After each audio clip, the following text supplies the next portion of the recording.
So your fellowship is reunited. You spend the rest of the morning and into the afternoon traveling behind the ranger. He slowly picks his way through the forest. What small reprieve you had from the deluge of rain that had been harassing you in your days since you entered the old forest ended sometime late in the morning when the rain began to again fall. What little bit your clothing, your cloaks, your boots, and in Lily's case, her feet had dried was quickly soaked again to the bone. You traveled in silence, very few words shared amongst yourselves. Many of you lost in thought or just lost in your own misery. As you trudge along through the forest, stepping over slick roots and rocks, trying to avoid anything that looks like it might make you to fall, you see Arafor stop ahead of you. He says something, but you can't quite make it out over the sound of the rain as it patters against the leaves overhead. Wari, let us know how you're feeling, what you're experiencing as you see Arafor stop ahead of you. Wari probably doesn't notice for a first few seconds and maybe runs into the person who is in front of him. He's still very, very tired, exhausted from the trek so far, also running after Badu even.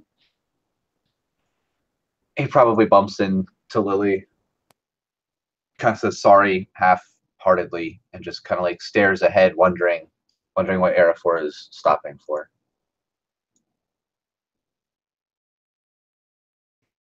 As he bumps into Lily, she startles out of her contemplations and looks around and also stops, seeing that Arafor has stopped in front of them.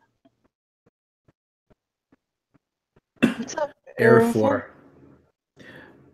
As you pull a branch aside, you see what you've been hoping you would see. What you hoped you heard, and that it wasn't a trick of the forest. You see the swollen, slow-moving river. The river Withwindle. The river you've been looking for these several days in this forest. The river that will lead you to the Barrows.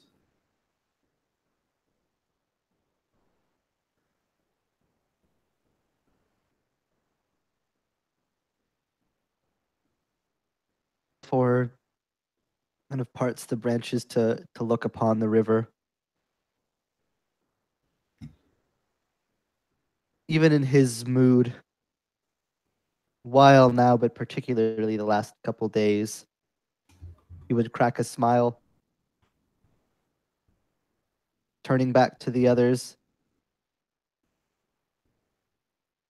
Finally, some water that I'm glad to find.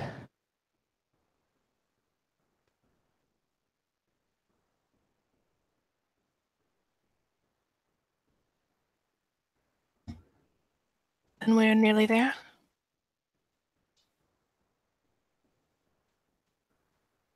The river will be easy to follow. It will take us straight in the right direction. Here, and our journey is nearing closer to its destination. Yeah, Arafor, if you want to give me a survival roll, you can narrow down about how long you think it might take you.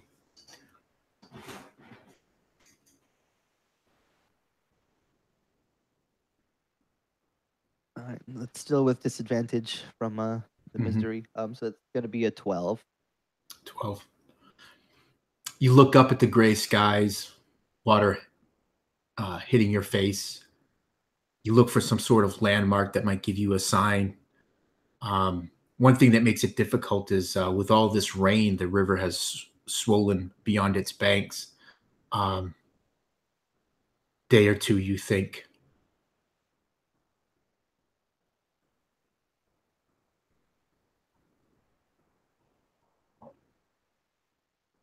my understanding is correct, it should just be another day, perhaps two. It's hard to judge the river in its current state, but this is at least a good sign. Lori pikes up from the back. Please, please tell me we don't have to cross it yet, or there's a bridge.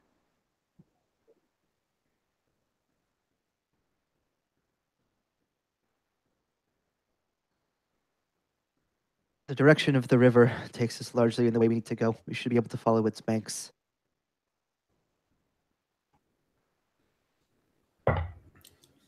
Yeah, you would probably suspect Era 4 that to try to cross the river here, even though by all appearances it looks like it's slow moving, would probably be pretty treacherous.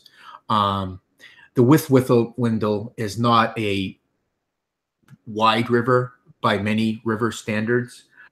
When you think of like the Brandywine and other rivers in Middle Earth, but it's wide enough. And as I said, with the rains, it's even wider here. You probably would think it's probably be wiser to probably cross this river at some further point. Yeah, and if I understand correctly, we're gonna need to follow the river for a while, anyways. Yeah. So I, might as well put it off till the last moment So, if we're so following here's it anyways. So here's your choice, Era 4, and I guess it would be your choice because you would know most of this group. You're their guide. You could travel the river either way, northeasterly or like kind of a southern direction along its banks. Either way, will bring you to the Barrows. The question is where do you want to end up? Do you want to end up at the more northern point of the Barrows, or do you want to be at the more southern point of the Barrows? Really, the choice is yours. With his knowledge of the area, would he know perhaps which would give them like the easiest path from the forest into the Barrows, and like the safest, what might be the safer side to go in on? So give me like a nature roll. Nature or some sort of lore, whichever one, as long as you can justify it fitting. Well, I do have lore and shadow lore, if either of those would count. Yeah. they're And both I'm going to equal let for you me. make I wouldn't typically give you advantage in that, but it'll cancel out because of your disadvantage. So just give me a straight up roll. Oh, perfect. Well, I had already rolled it without the disadvantage. That'll actually put me at a nat 20. Perfect. That's excellent. So you tell us, what does Era 4 remember about which way would lead safest for your group? And we'll make it so.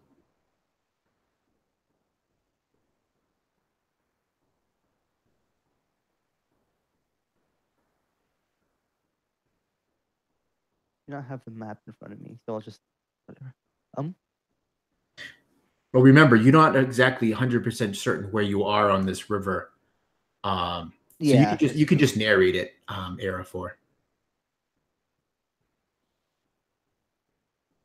So actually, if you don't mind, I have a feature that I kind of want to tie into this, if it's okay with you. Certainly. Where that I have a known area.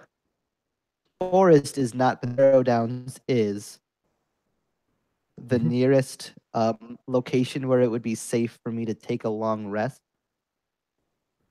What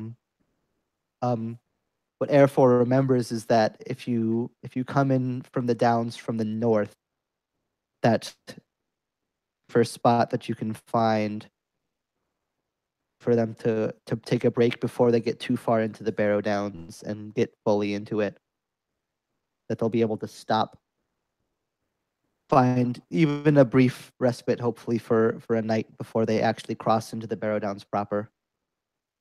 And probably another thing that you would remember, because with the Nat 20, is that the further south you go into the old forest near the Barrow Downs, there's whispered rumor of great spiders that have nested and hunt that part of the wood. Um, and maybe that would be something that Arafor probably might not share with his companions as he's um, explaining his plan. But I'll leave that up to you.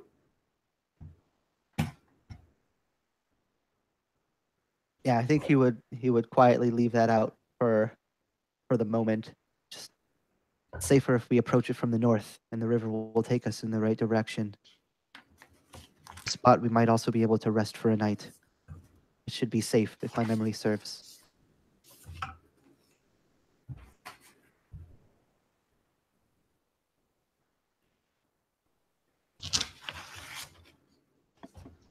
That sounds good. We could use some rest. Possibly we can find a meal. Yeah, how do you want to do like if the league looks for herbs along the way as they go? You could just let me know in chat, or you could just and we could just I could just narrate it in as you Okay. guys are traveling. So it's probably about mid-afternoon right now, by your best guess, Arafor. Again, the rain is fairly steady. You just see it kind of dimpling the surface of the river. All of a sudden, you hear this grumbling sound, and it's your stomach, Lily. It's been several hours since you've eaten, and probably even more since the others have eaten.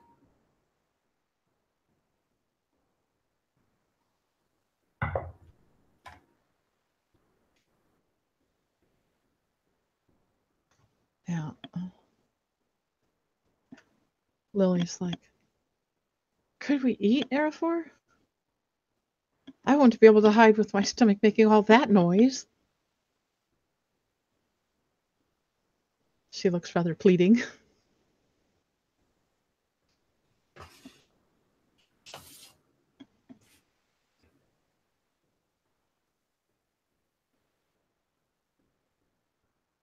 And what if this rain? You hear Barrow say, her blue cloak pulled tight at her shoulders, the hood soaked and kind of just drooping over her head. Um, this rain is just abysmal.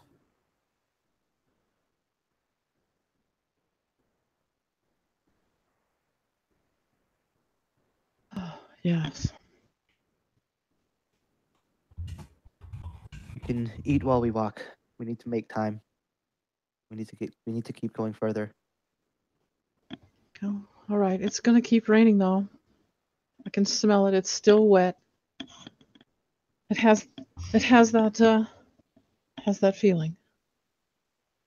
And Lily kind of digs through her pack and finds that she has a little cheese which hasn't gone moldy yet. Maybe the corner of it, which she breaks off. Mm. So you actually reach into your pack and you think, oh well, this cheese is still good. Um, and then you look, and it's not. At some point in the journey, water had made its way into your pack. Many of your provisions have been spoiled. You can already see the beginnings of mold starting to take root. And as the rest of you look in your packs, you see a similar thing has happened. More than half of your provisions have been spoiled.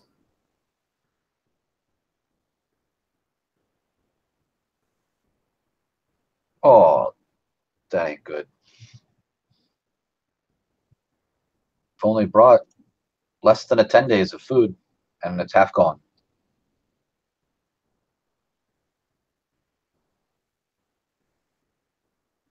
Hi, and my biscuits are wet, and my cheese is moldy. There's hardly anything. Maybe this dried up apple's fit to eat. I don't know. She gives it a look. I'm not sure. Knowing Lily, she would probably still try to eat it, and she probably could eat it. It's kind of slimy and soft.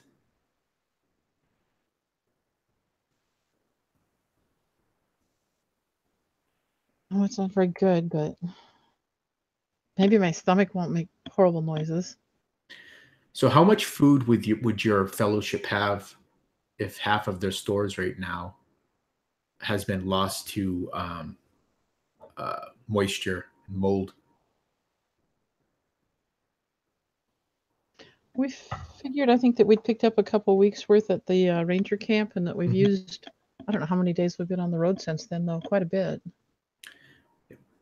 Well, you're 2 days into the forest. You were one day traveling from the rangers camp. Okay. And I would imagine that you guys would have packed 3 days, 3 people's worth of 3 weeks of 2 weeks rations for air for Right. Moira and yourself. Yeah, I've probably got about 5 days left myself from when we left Bree. I had 10. Okay. So that seems to be about the average, I think, across the group, the fellowship. So I think we'll go with that. So that reality sets in for you, Aerofor, as you hear first the rumblings of Lily. Though I guess even when Lily's grumbling about something, it probably still sounds somewhat upbeat. But the reality is that half of your foodstuffs have been ruined, and you know that you might be at least a day, if not more, in the forest, and at least that much in the Barrows if all things go well. What, if anything, would your fellowship like to do?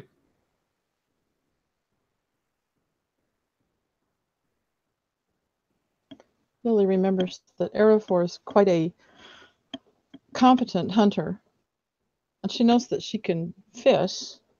So she says, Aerofor, I know we're in a hurry, but if we don't eat, we're going to have a problem. Perhaps someone could hunt, and maybe I could even fish in the river. We've got to do something to get some fresh food.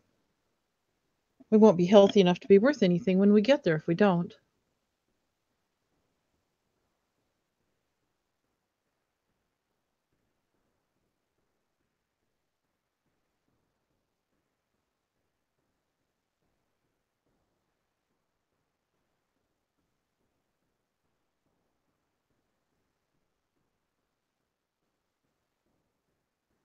Arafor would mostly just keep walking. Yeah. So you set the path. Lily, if Aerofor heard you, he doesn't respond. Which way are you heading, Aerofor? Are you heading northern along the bank or southern along the bank? Northern? I think we decided on northern, right? Yeah. That's what I thought you had said. I just wanted to be sure.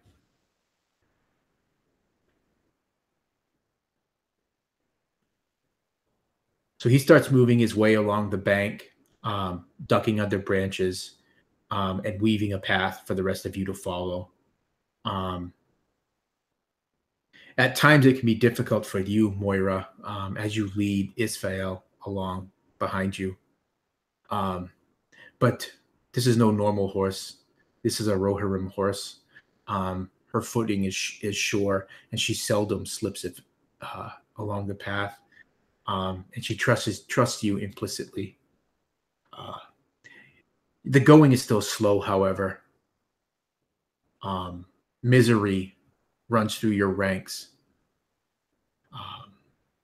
The sun, though unseen, is setting off in the west. The gray sky above you, even though the rain starts to slow, begins to darken. It becomes harder and harder for you to see the path ahead of you, Aerofor.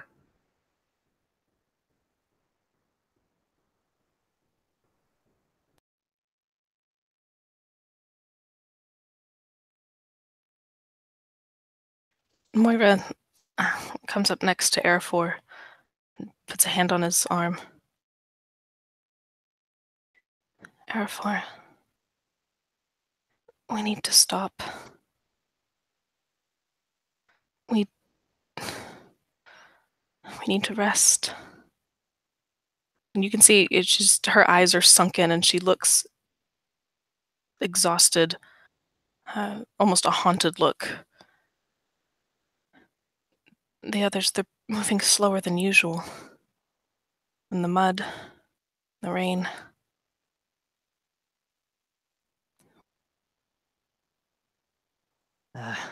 Just want to be out of this place.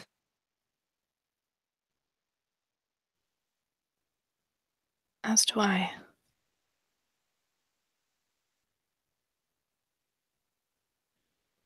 Should look for a place to take rest for the night.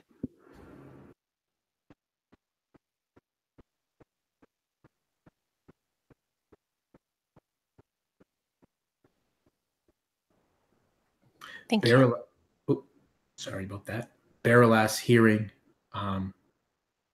your conversation, you see her shoulders, Badu and Wari, you just see her shoulders relax.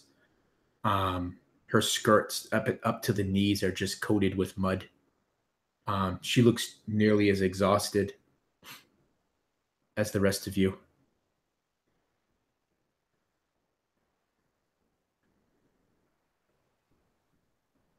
She smiles at you, Wari.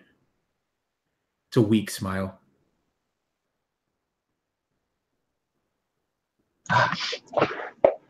Wari smiles back. Don't worry, Barrowlass. I'll get out of this mess soon enough, I hope. Rangers led us along pretty well so far. Perfect. Yeah, so you spend a little bit more time searching for a camp, Era 4, with the aid of a few others in your retinue. And so as the rain starts to slow a bit to like just a kind of a steady drizzle, you come to a large a point in the river where it kind of comes into this small pool, or I don't know what they called, like an outlet. And the water is the water is not moving here. You see a large stand of willow trees growing along the banks, and as you get under the canopies of these willows, very little rain at all makes it through. You notice the ground underneath is nearly dry under your feet. Badu steps on a branch as a loud crack as the dry limb gives way under his weight.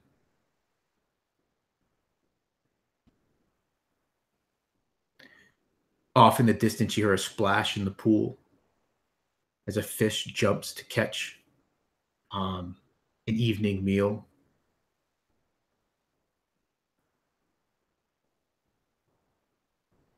Lily brightens at that sound. I might be able to fish. Is there any chance we could start a fire, do you think? There seems to be some dry branches here.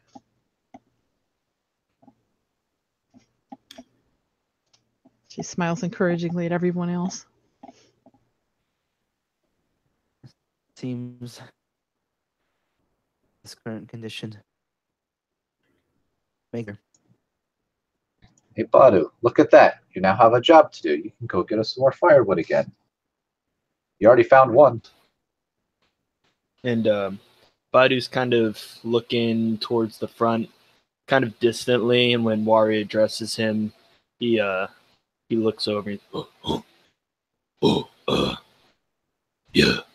And he'll bend down and pick up the kind of large branch that he stepped on and just set his things down and start collecting some of the nearby dried branches. Hopefully start a fire up. But he's kind of doing it absent-mindedly. He's been noticeably quiet the whole time, and he's looks like maybe he's not focusing all the way. He'll pick up he'll go a little too far and pick up a wet branch or a wet log or something, and then put it into the pile, and then kind of realize that it wouldn't be good firewood, and toss it aside and come back and look for some more dried branches and twigs and see what he can scrounge up.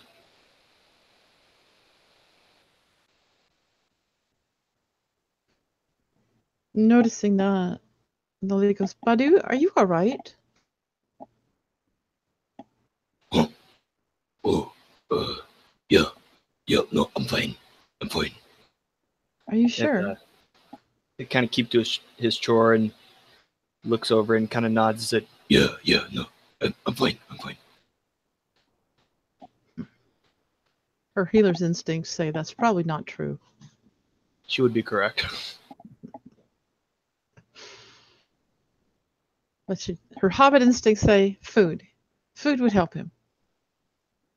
So she goes and digs out her fishing line and starts looking under the bark for some sort of fat grub, maybe, and all this wetness and nastiness. There ought to be some sort of nasty fat thing to get ready to go some fishing.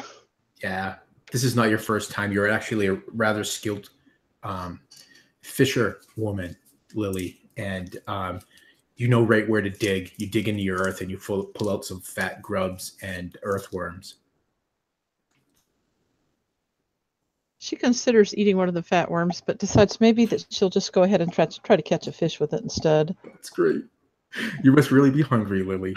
Lily's hungry, man. She's nothing but a nasty apple most of the day. Barrel goes with you, Badu, to help collect dry wood for a fire. And what is everybody else doing to make camp or whatever else?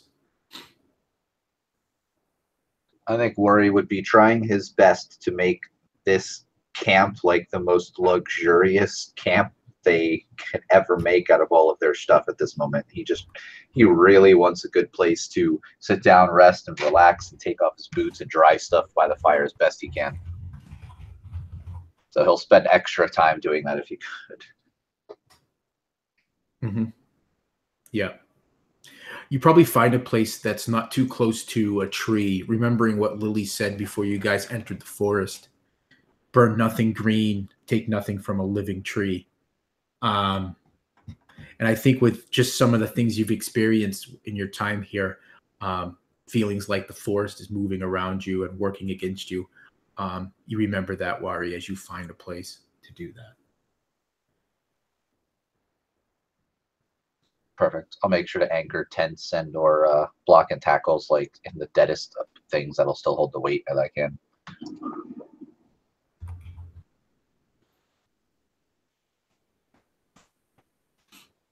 And Moira, what is Moira doing as others are preparing a camp? So I think Moira is probably half-heartedly helping clear the area, but mostly she's thinking and turning over in her mind the situation they're in, where they're going, that Berlas has a ring of power, and what that could mean, and what destroying it could mean for the shadow, and for those of us who fight against it.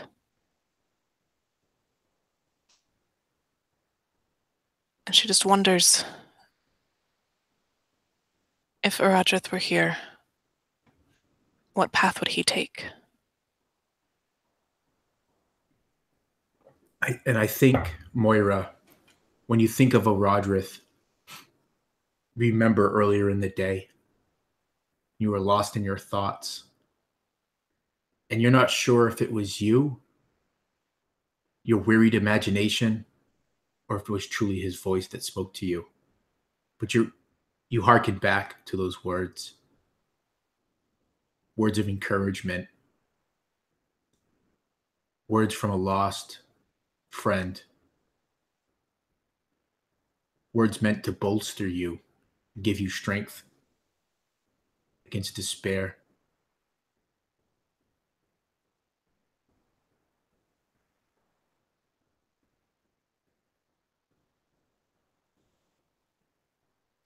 And she looks around at these companions, their small fellowship.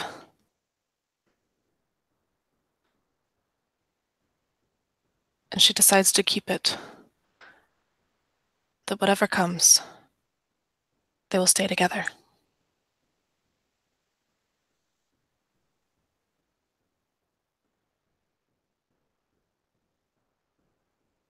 an Arafor. What is the ranger doing?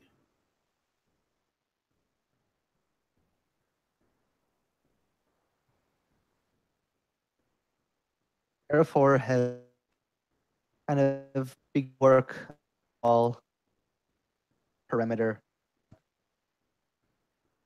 pattern, moving ever steadily from the river and from this dry patch. That there's nothing else in the area, nothing else that might surprise them by making too hastily a camp in this. So he's using that use to walk by himself, kind of playing his occurring really only in his head, but it was still there in the morning. The effect of this forest on her, that it's causing him, the frustration, the events of the last days and weeks kind of piling up in his head,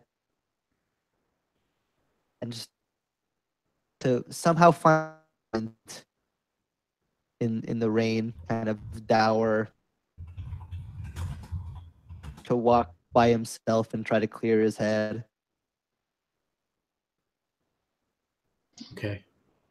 As you as Arafor moves through these ancient willow trees, you're not certain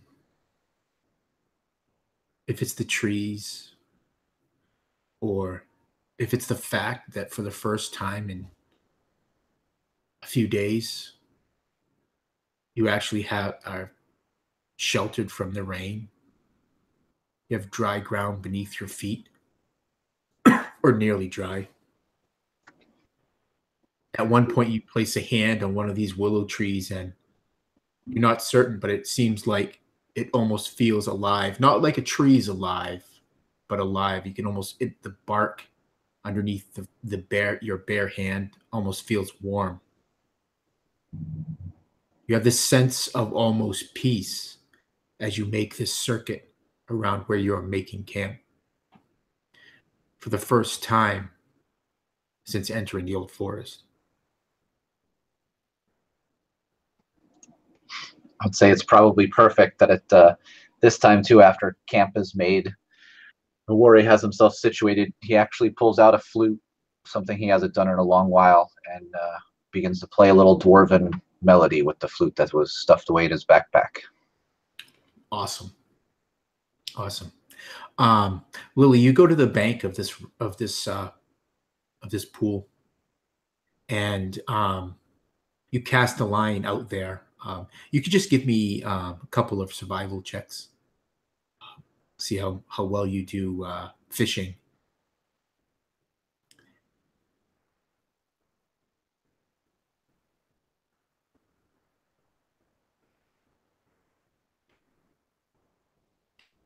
Yeah. The fish are hungry, and in no time you've already pulled a couple of fat trout from the pool, and and probably about the same time, or probably just a little bit after Wari is done setting up the camp, and you return with a string of fish, enough for everyone. And maybe a few more that you could dry. Yes, Lily sets about cooking the fish on sticks and slicing the other ones up in thin pieces to lay in the smoke to dry, get some smokiness to them. Perfect. We're going to go back just a little bit in time. Badu, as you're out searching for wood, you got half an armload of dry sticks and tinder. When you hear a branch snap, and you look behind you, and it's Barrowlass. She smiles at you. She herself has some sticks cradled in her arm. She says, "Badu, may I have a word with you? There's something that I've been meaning to talk with you about, but I wanted to get away from the others." Oi. And he kind of nods her to come up and in pace with him and will kind of keep walking, so they can talk and walk at the same time. He'll grab a few branches here and there. You get a sense that that's what she's doing too. She's walking Yeah. along, and once in a while she picks up a smaller, dry tree fall. The others didn't want to go and get you or find you.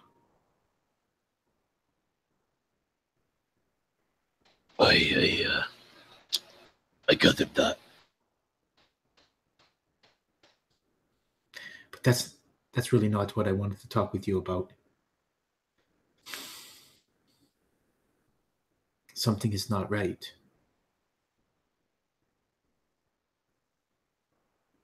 With what? It's that woman, Moira. Have you seen how she looks at me? I can't imagine they're too fond of us right now.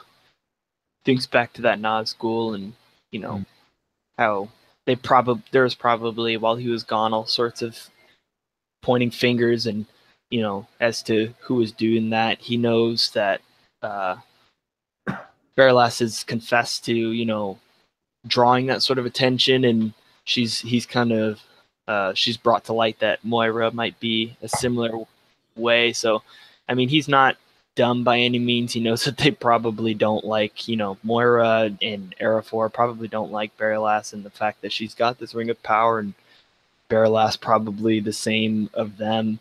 So when she says this to him, he'll stop short for just a half second as he's leaning over to pick up a branch, and he finishes and he picks it up, and as he does that, he says, "In what way is she looking at you?" She leans down to you as you're picking up the branch, so that her face is merely inches from yours. She covets it. She will take it. The ring. I know it will call to her. They always do. And at that, his eyes kind of widen a little bit. I will. He'll stand all the way up, away from her face, kind of give himself a, a second to breathe.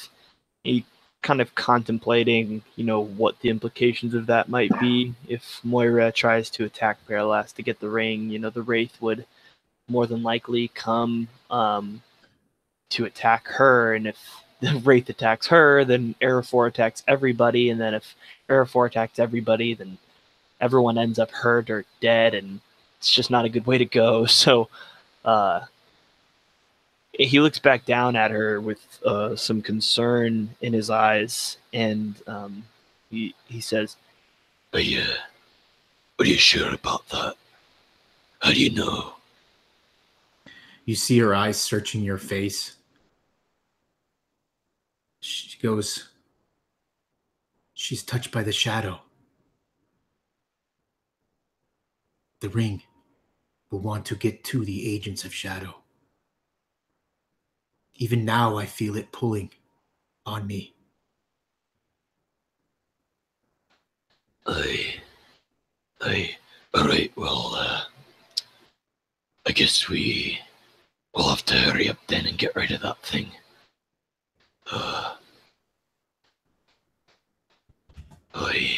He's like shaking his head. His probably brings up his right hand to his brow and kind of pinches at it, just like one more thing to add on to everything that they're going through. He's exhausted, and his mind is racing with all these different thoughts, and just to add something else onto the plate for them to worry about, it's just it's just more than he really wants to deal with.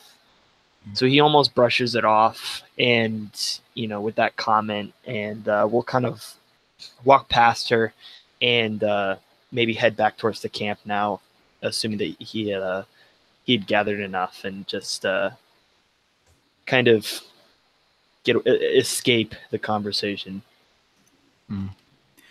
As you start to walk away, you hear her hurried steps as she catches up to you. She says, "Badu, promise me you'll keep me safe, that you won't let her take it. You know what happens if someone tries to take it." I know. I'm not gonna let anybody be messing about with that kind of power. All right, I'm gonna keep everybody safe.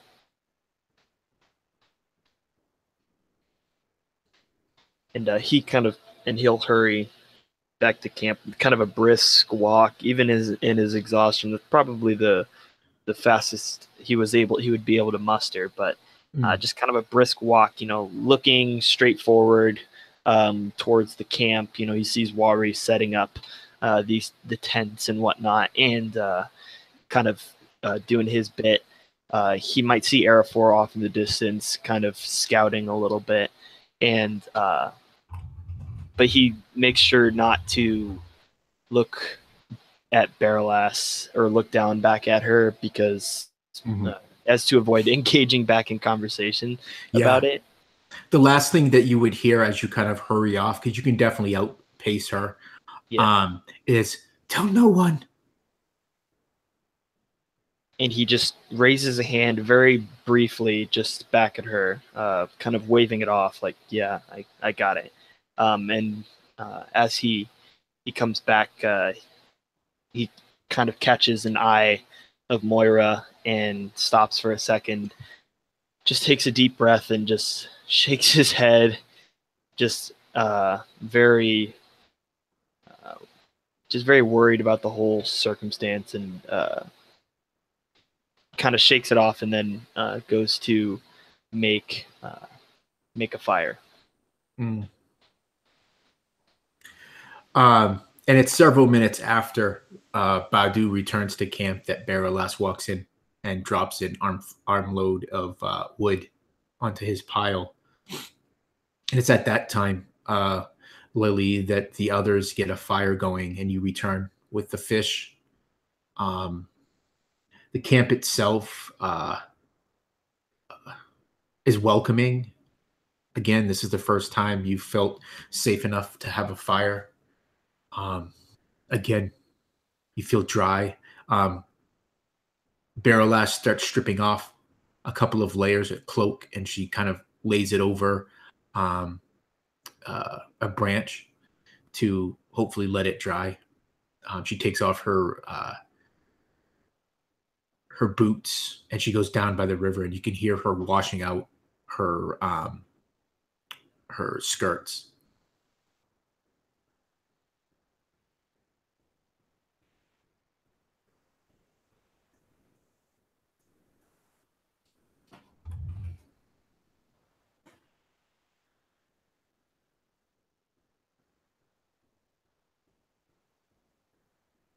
I imagine Moira's pulling off her boots and stockings and trying to dry off a little bit as well. They've just been sodden for days. And, your toes are constantly a little numb and everything squishes. And to just try and be warm and dry for even a few hours would be worth it.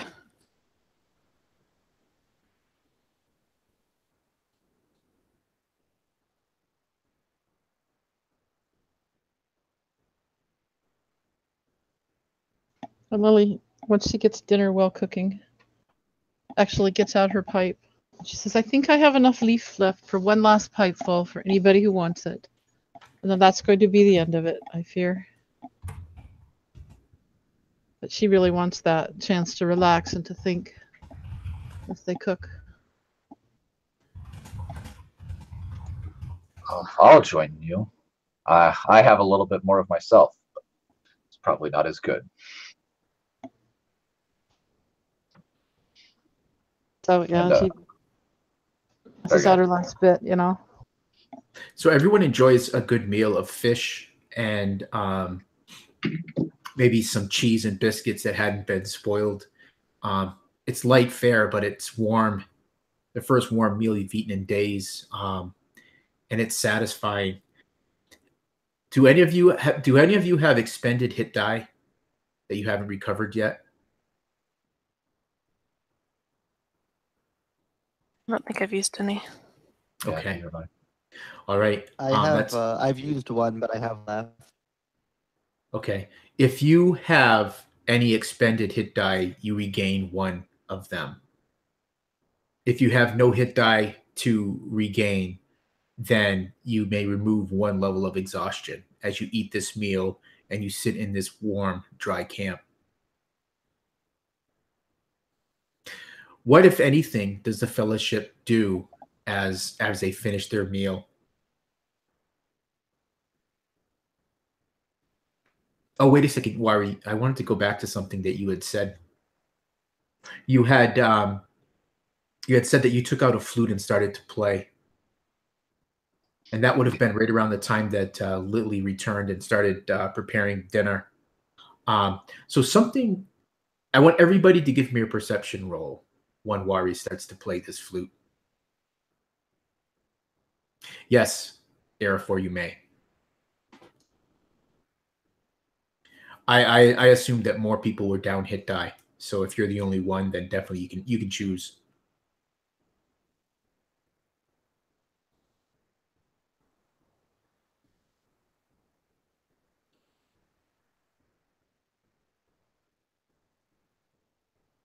Perfect. Yes, Lily's going to look around. Does she see anybody that shows obvious signs of injury? Any injury? No. Arafor would not be. I'm sorry, right, what? Arafor would still not have fully healed from the arrow he took a couple days back. Mm-hmm. Does he look like he's could really use some help there? I think she's gonna go. I mean, he's well enough to keep going, but obviously, man. Well, I think what she's going to do, seeing that her friend Arafor, besides being really tired, isn't 100% healed up, she's going to spend some time, you know, putting a poultice on his wound and putting a bandage over it, and you know, saying, I think this is going to be all right with just a little help here. Mm-hmm.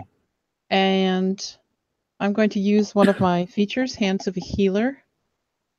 Yep. If I tend a creature for at least 10 minutes, binding wounds, treating them with herbs and poultices, offering soothing words, I may multiply my healing die 1d8 by my proficiency modifier and add my wisdom. So, right. So since that regains on a short rest, it's not going to be much. It's going to be 3 points. Yeah. But you know, as she does this, you know, I'm sure that he feels that the wound is cleaner and maybe doesn't have kind of a nasty feel to it. And, okay. You know, just generally feels a little better. It's not an enormous amount of healing, but it's definitely going to improve him. Just cleaning the wound and redressing it. I'm certain it does feel better for Arafor. So as you start to play this. Oh no, I got that wrong. That's one times my proficiency modifier, which is 2, plus my wisdom modifier. That's 4 points of healing, not 3. Woohoo! Okay. You start to play this dwarven melody on your flute, Wari. You don't notice at first. I think it's Moira that notices it first. But as you start to play, and the music kind of just slowly fills your camp and rises up into the boughs of the willows. Moira, you're not certain, but the tree's branches almost seem to sway ever so slightly to the music. And it's when you look up from your flute as you're playing, Wari, that you see a very similar event occurring. The trees seeming to kind of just sway to the music and the rustling. If you've ever seen a willow tree, they have like very elongated leaves, and they kind of make this and almost as if the trees are moving along to the song you're playing.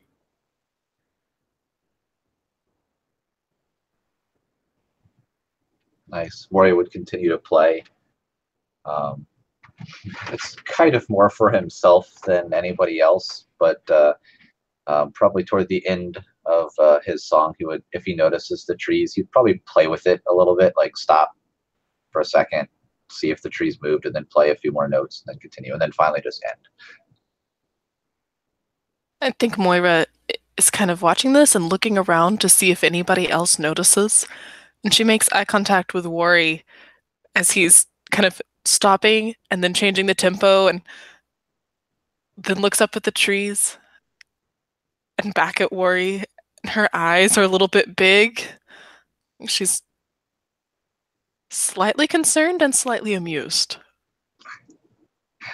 You can see the amusement in Ori's face too. You kind of got this look on his face that he has no idea what's going on, but it's making him happy a little bit. So he's just going to keep playing like a child with a toy.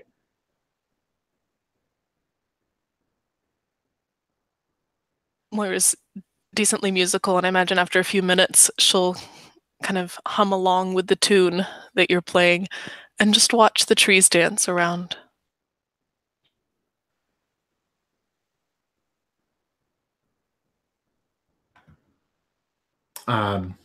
Whether you intended it or not, Wari, it just adds to the peaceful and serene feeling of your camp. The hour slowly becomes later. Barrow rises from turned over like a stone that was dragged over that she was using as a seat. She smiles at you, Badu, the others. And the last one she looks at is you, Wari. She smiles and says, "Well, I am tired. I will turn in for the evening. Thank you for playing. It was beautiful." Wari kind of blushes a little bit. "Oh, you're welcome. Sorry, I don't often play for others, but it felt right."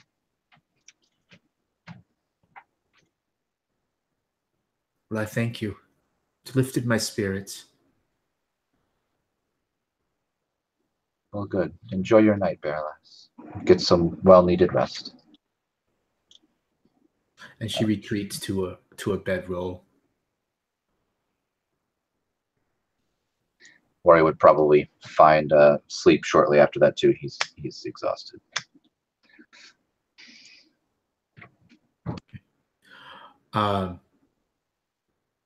As everyone is, activity is starting to wind down, Wari and Moira, please give me another perception roll.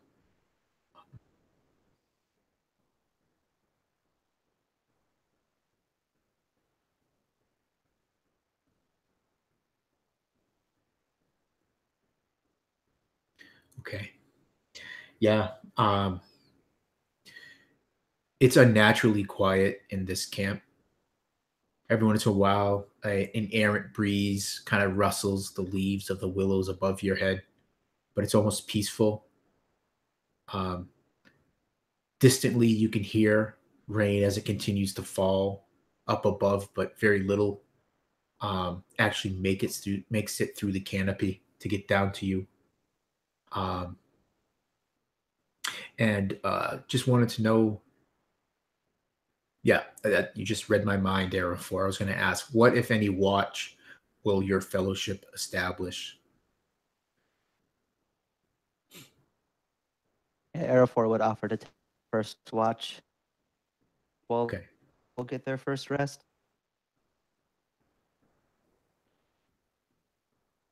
Moira would kind of nudge Arafor and say, "Wake me when you need rest. I can take over." Well, Lily would just pipe up. I'm rested. I could take the morning watch when we're done, Moira. No matter how pleasant, you can't really fully trust this place. Any place, it seems like. She shudders and remembers the Nazgul the night before. It just seems like 5 minutes ago we were running from that horrible thing. It shudders again. Yes, I will wake you. So I have Arafor, Moira, Lily, Badu, and Worry. If there's enough to cover, Worry wouldn't do it, but Worry would probably take one of the later watches after he's rested a while. Well, you probably could do it with 4, but it's up to you as a fellowship whether you want to do. All right, then yeah, Worry still likes to take watch, so he would probably take the very last one. Okay. So is everybody fine with that order? Yeah, although Lily doesn't see as well in the dark, so if Worry was up to taking the next to last one, that might be better. That is logically sound, Lily. What do you think? You'd probably just have to remember to forcefully wake him up. I could see Lily like jumping on water on him. So the switch would be Wari would take the third shift and Lily would take the last. Yeah. Okay. That way Lily could, like start the morning tea or something too. And are you guys intending to keep a fire going through the whole night, or are you going to let it die down? Oh, Lily wants to dry out, man. She wants fire if they're willing to do it. She's got some clothes on sticks to dry out. Damn, Worry would keep it going if he has to. He would like it as well. Perfect. Just realized I muted my mic. I started to talk. So, Arafor, you start. Everyone else has turned in, and it's not long before you hear the others of your fellowship soundly asleep. You sit there every once in a while, errantly poking at the fire, throwing on more wood as it's needed to keep it going. Nothing large, just enough to cast enough light around the campsite and outside of it so that if something were to approach, you would see it. Every once in a while, you hear the sound of something moving through the forest, but you wait tensely and nothing comes. And you pass your watch on to Moira.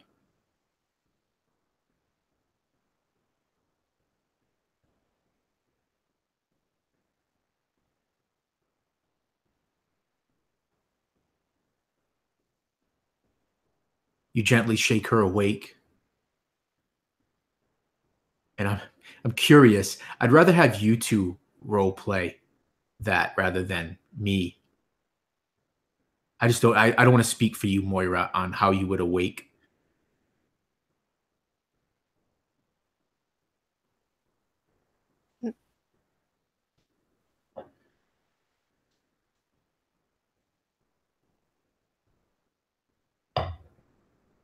Yeah, I think Arafor would probably have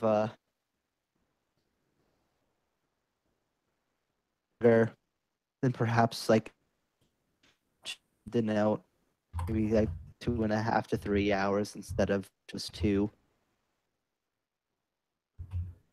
Other necessary, not kind of the burden to take the, but I'm kind of go back into the kind of trying to as gently but firmly as he can nudge Moira into consciousness.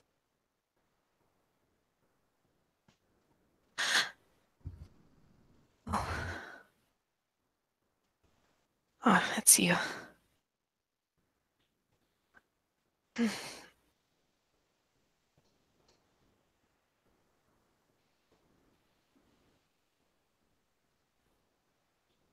You see Arafor's face above you. See where his hand is gently just shaking your shoulder.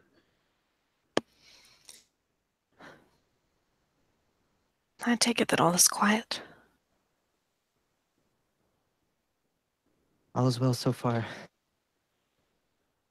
With your permission, a little bit of rest course. Although, could I keep you for just a moment? Of course. I've been thinking or dreaming or both.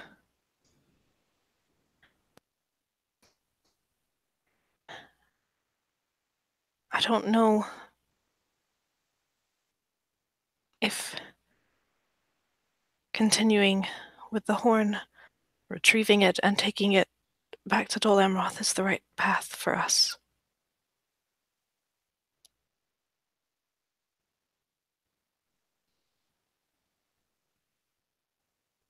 Arafor would kind of twist, like in surprise.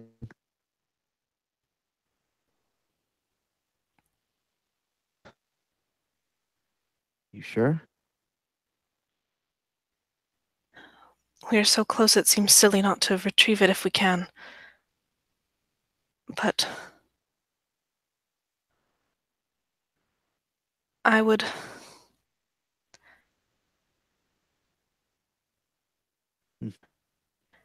I'm so afraid, You're worried about Arafor. You're worried about the ring? I am. I'm afraid of it. I'm afraid of the shadow. And I wonder if perhaps our aim might be not for ourselves, and not even for the oath that we made, not right now.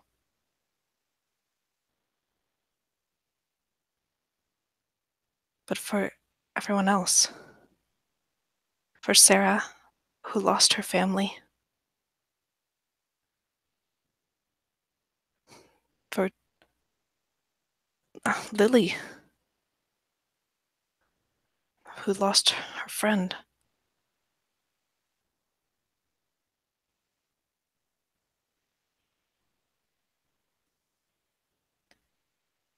If we can weaken the shadow in any way by helping destroy that ring,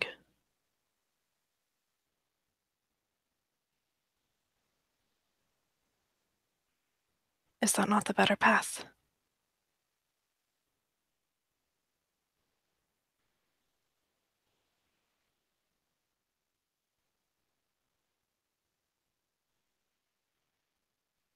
Took the horn to Gondor.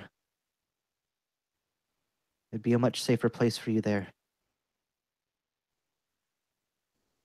By picking up this different a lot of danger.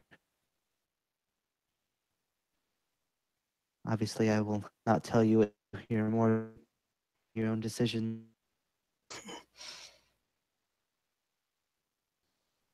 It is not without a risk. If you thought what we've been through so far was bad,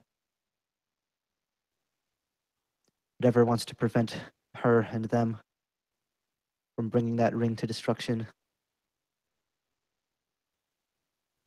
what we've been through will be nothing compared to that. And I don't say that to scare you. You know I wouldn't do that. But I want you to be sure. This isn't your burden. You don't have to carry it. Nothing is without risk.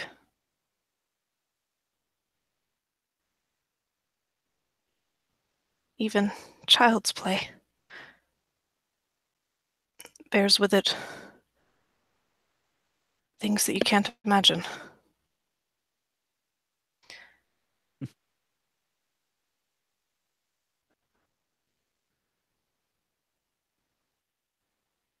You're wise for Whatever. someone your age. And recognize you.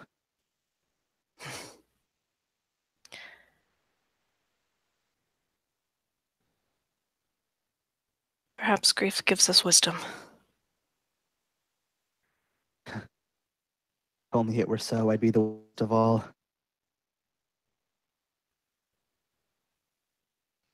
And with that, he kind of like realizes that he's like said more about himself than he basically ever has with even just those words, and he kind of like stops for a moment, like he doesn't done it for until he's already said it.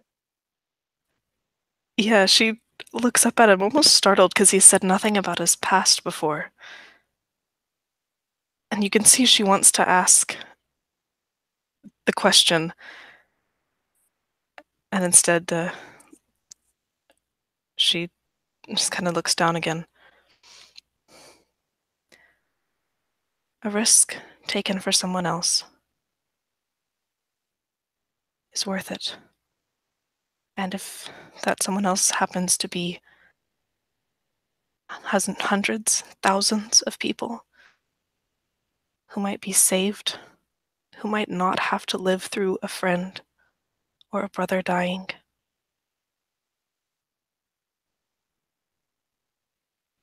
it's worth it all the more.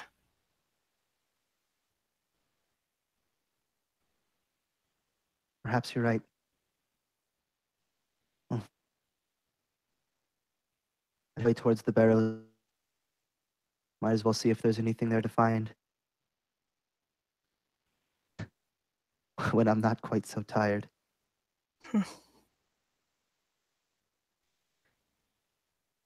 Get some rest.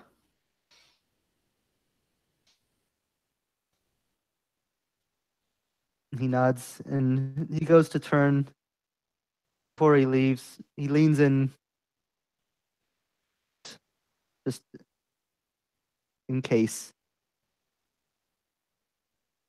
If we're going to stay around that woman, I'll just say, be careful. Yes, basically, in case she is for some reason awake, to try to guard it from ears. Moira nods and looks over at the lump where Bear Lass is sleeping. I will.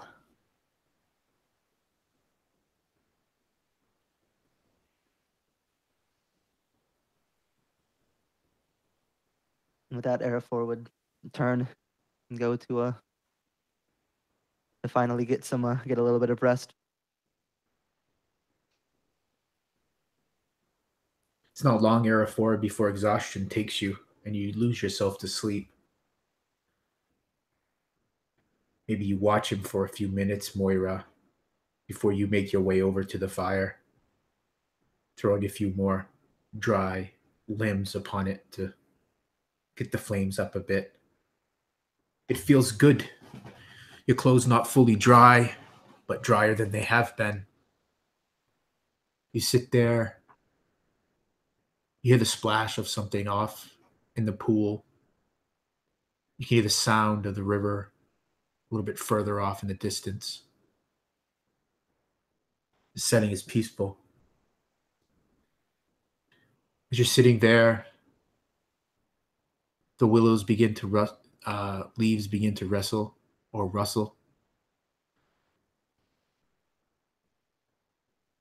And you're not certain, but it almost sounds as if you hear the song that Wari had played earlier. Now, not the sounds of a flute, that high-pitched shrill. A more muted. But it almost sounds like the song itself. As though the trees around you are playing it back.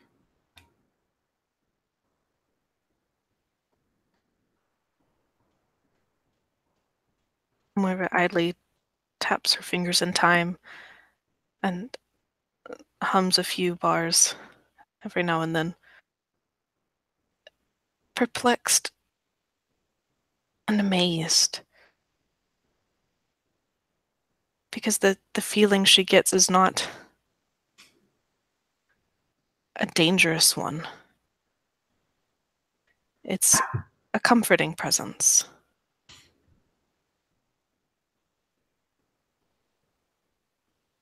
Hmm. And the song goes on for several minutes that way. And it does calm you. Then it shifts ever so slightly. Your lids begin to get heavy. Would you give me a wisdom save?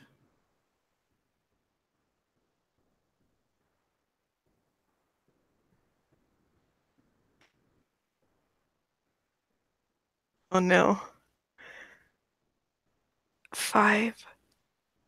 A 5. The song ever so subtly shifts, begins to lull you as you listen to the melodic creaking of the branches, the swaying of the leaves. You adjust a few times in your seat, knowing that you need to be awake to stand watch, at least until time to wake up Wari, the dwarf who's snoring off in the distance. But it's so hard. Your eyes get heavier, your limbs leadened, and you drift to sleep. Everyone else give me perception rolls at disadvantage.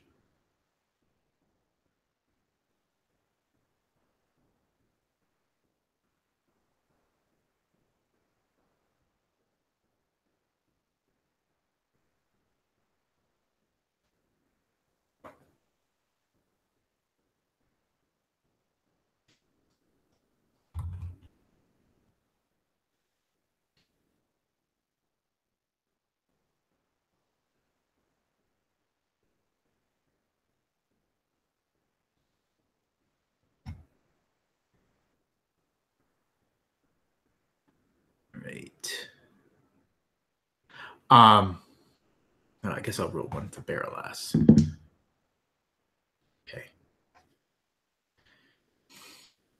You're sleeping, Era 4. And as you're dreaming, what would Era 4 be dreaming of as he drifts off to sleep? The first peaceful rest he's had in some time.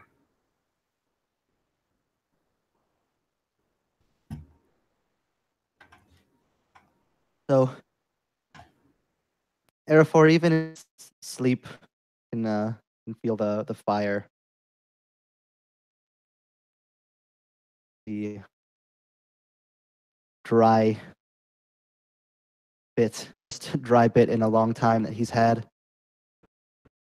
And as he kind of feels this fire as he drifts into sleep, he finds himself at a table, a very plain table. And he never dreams about this, so it's weird to him that he does this night of all nights. But across the table, you can hear his mother, who he hasn't seen in so long, humming a tune as she cooks. And Arif in this room too,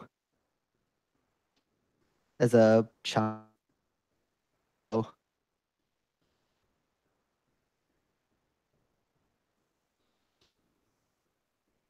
And he's just kind of walking this old tune,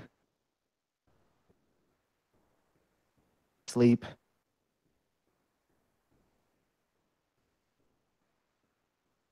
For the first time in a long time, takes in this scene, this long gone scene, way back even before he was a proper ranger. Even in the sleep of the dream. A long time, even if it's just in his mind, he smiles. Smile at the memory.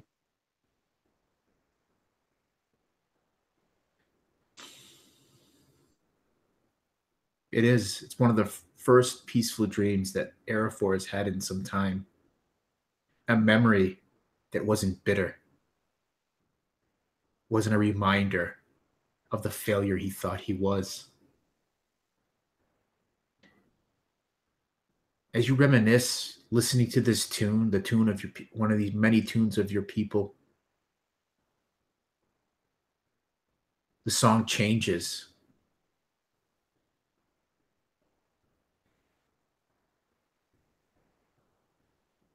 The calm, gentle melody is replaced by something jarring.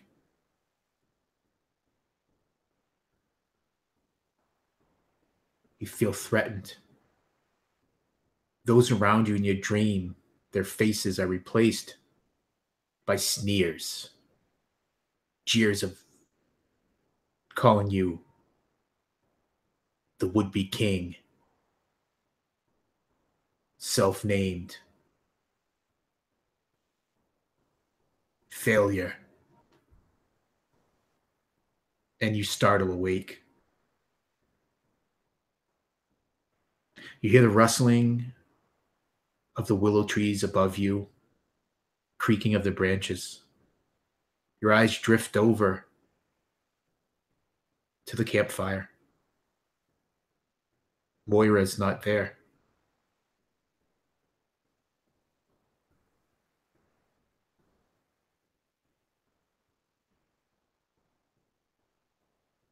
Yeah, I imagine Arafor's face is initially one of the first warm dream that he's had and turned sour, and he's trying to orient himself back into the world. And how possibly have slept through the night, given how exhausted he was. But that weird feeling, that strange tune gone sour, you can still feel it kind of resonating in his chest, even still after being awake. And that kind of stirs him into an eerie awareness. It's when he gets up and looks around for Moira, or for whoever would be on watch. He sees Wari and Lily still asleep.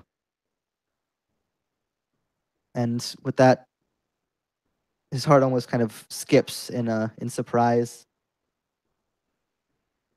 and will go up onto his feet and kind of begin looking around the camp, see if perhaps she just wandered off to a different area to scout or who knows what. Going to see if he can find any trace of recent footsteps or anything. Yeah. Your bones and muscles rail against you as you begin to rise up from your bedroll.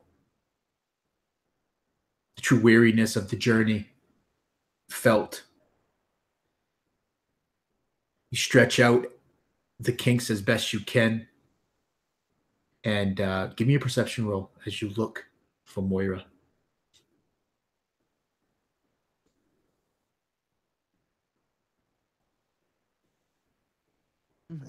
It's still just a 12. You spend several minutes looking for her, maybe thinking that she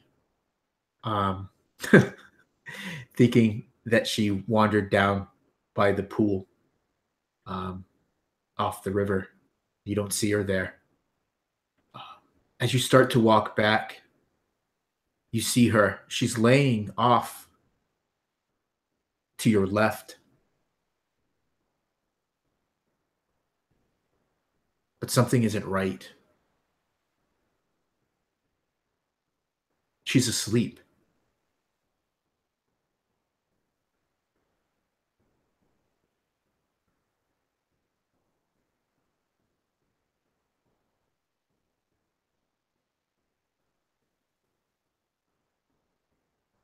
Arafor would kind of frown at that. But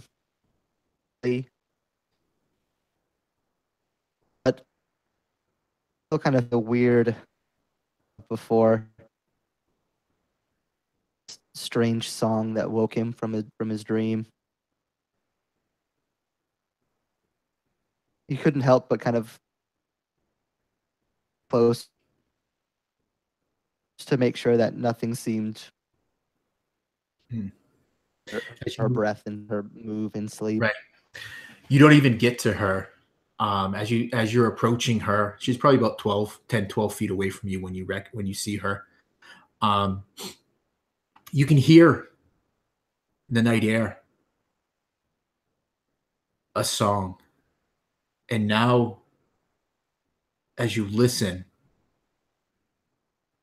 it's the same song that you remember from your dream. You take a few more steps towards the sleeping woman, and you noticed that she's moving.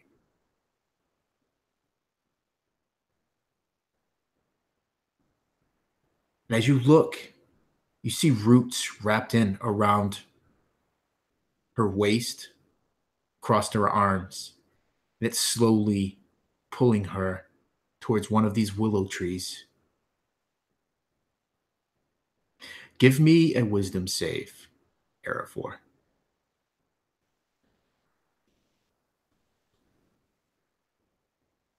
God, that's No pressure. This is not a big roll or anything. Head out for a second, Jeff. thank God that's a crit. It's a crit. Perfect. Yeah. You feel weariness starting to make its way into your limbs. Your eyelids begin to feel heavy, but the sight of Moira, trapped like she is, you shake it off. There's almost this like shattering sound in your ears as the song stops.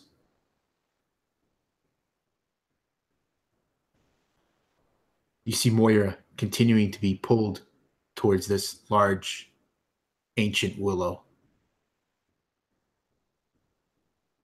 Yeah, with that, Arafor, almost his actions precede his thoughts, almost.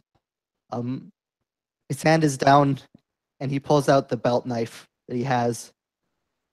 He keeps by him just in case at all times. And immediately is going to let out a yell. He doesn't even take the time to find words. It's just nondescript, just ah! As he just leaps towards Moira with these branches and is going to start trying to cut with the knife. Perfect. The twisting, gnarled branches covering her.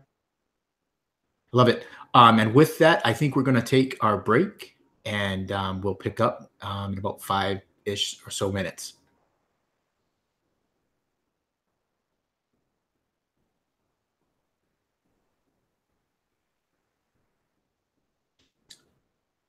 So we'll be back in like 5.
Jeff, you are making some clutch rolls tonight.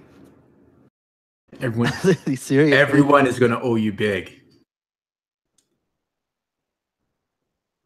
You mean I even was more really than- worried. even more I than didn't already want. do?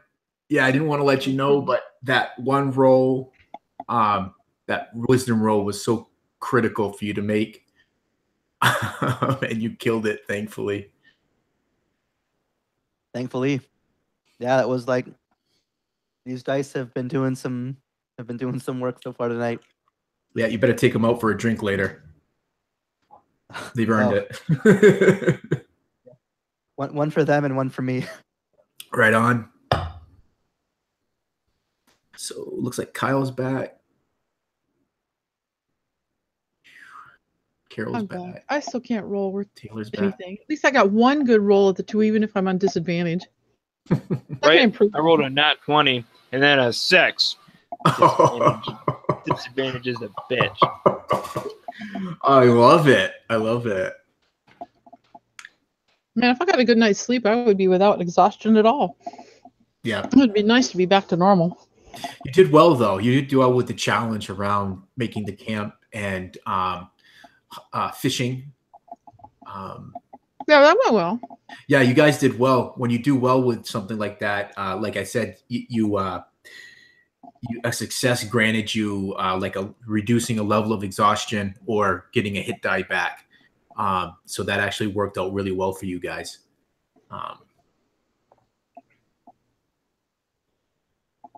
Yeah. This is Middle Earth, Jeff. Right? There is no night sleep. Yeah. The only full sleep you get is if you're like an actual full city or when you die. Or if you roll a really, really, really good camping spot, or the DM can be nice. Yeah. Yeah. I believe you can find spots, can't you? Jeff can. Certain like safe zones, like that's what I was talking about with the feature earlier. Like if I'm in a known area, I know where we can get a full night's rest safely. Yeah. It wasn't here. No. Yeah. Well, I don't know the forest. Like I know the Barrow Downs, which is why I'm hoping to find a place after we get out of the forest. Enough to have the bonuses that the Wanderer gets. Right on. Exactly. Well, you will after this leg of your adventure. I believe that it would be fair to say that you've earned the right to say you know the old forest. So you'll be able to add that to your list. Awesome. I would think through the trials and tribulations that you've had here. I think that that's well deserved and earned. So everybody's back. Sean, you back?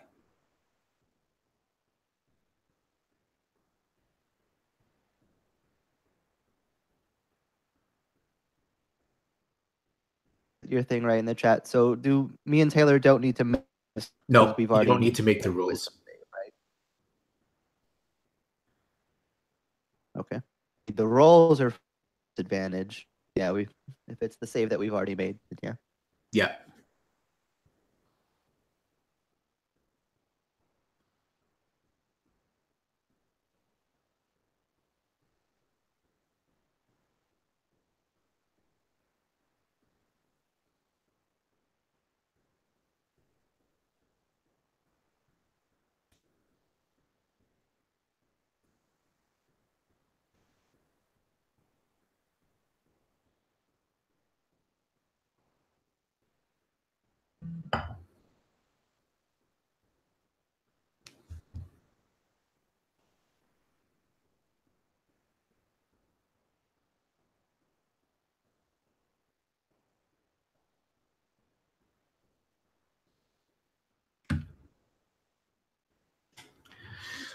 Right. So we're just waiting, I think, for Sean to get back.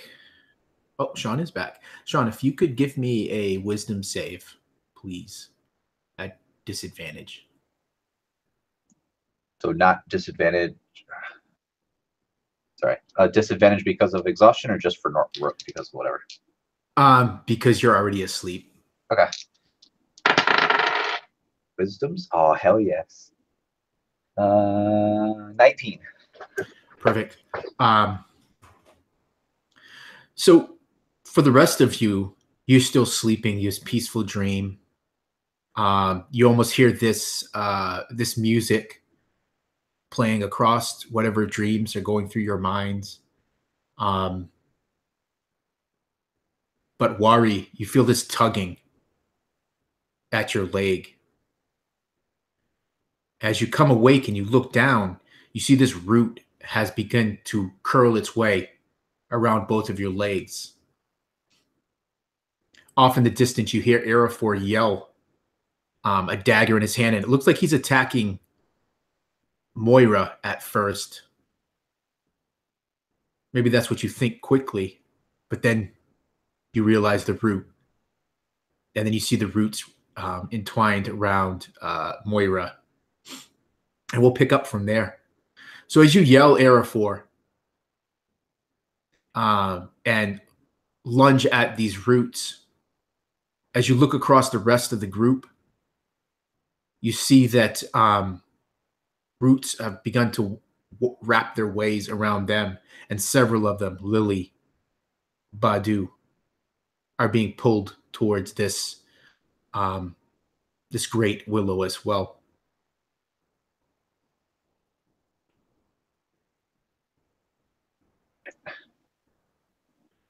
So either Wari, we're not in initiative right now. I'm going to give you guys one action before we roll initiative. Wari would probably take a half second, like you mentioned, to try to find out what the heck's going on. As soon as he figures it out, he would probably just shout at the top of his lungs and make a dive for his dagger that's probably close by. I wouldn't say it's on him, but it's hopefully within arm's reach. Or I mean, yeah, dagger, sorry. Yeah. Yeah. So you grab this dagger. I imagine you start cutting at the roots, wrapping their way around your legs. Yes, if that's all they're working on is my legs at the moment, then yeah, I'm going after those. Yeah. You see others kind of coming up out of the earth and making their way towards you, but you seem to think that you woke up in time before they nabbed you. All right, yeah, so I'd be hacking at those, probably shouting at the same time. Okay. And probably Badu first. Badu would be the first name I would call out. Then others. You look and Badu's been pulled several feet away from the bedroll that he was sleeping upon. You see roots wrapped around him, dragging him slowly across the ground. A moment later, Barrow kneels next to you, and she's got a small knife in her hand. A panic looked on her face as she starts to help cut away at the roots with you, Wari, as we move to Arafor. Arafor, you yell, and you leap upon these roots. I'll let you give me a D4 roll.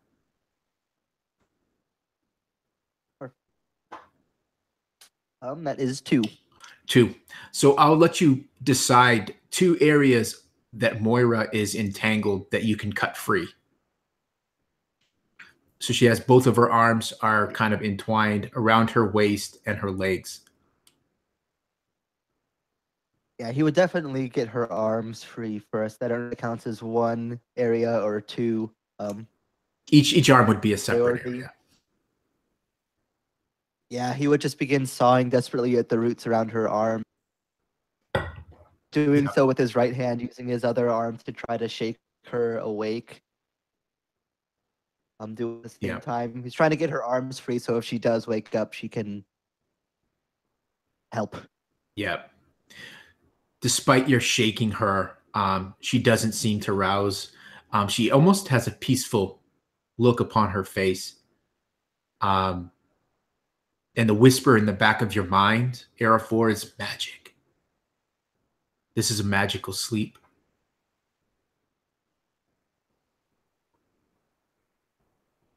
You can give me a lore roll. I will.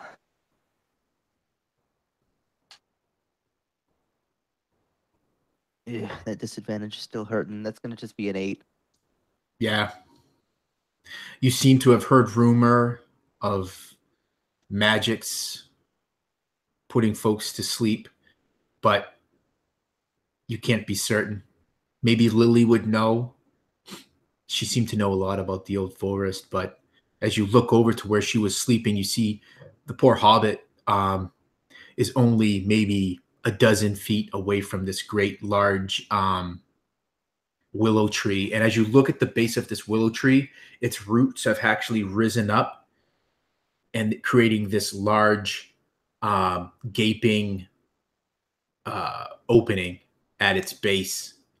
And you see these roots coming up and dragging Moira, Lily, and Badu towards it. Yeah, as much as Arafor would like some time to ask Lily some questions, he doesn't exactly have the time right now, so he's just going to keep sawing at the roots around Moira.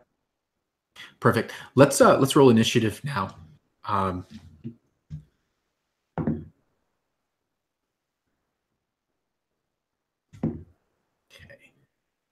Initiative's technically a ability check, right? So disadvantage.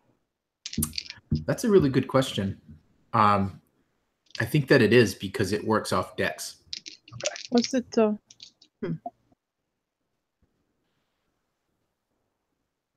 Moira 13. I mean 15. Okay.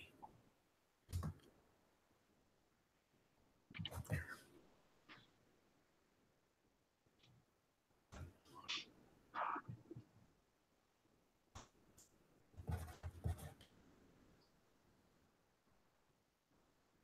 And wait, there it is. Badu. Right. Perfect. So Arafor, you're the first to act. You've cut two of these roots free, and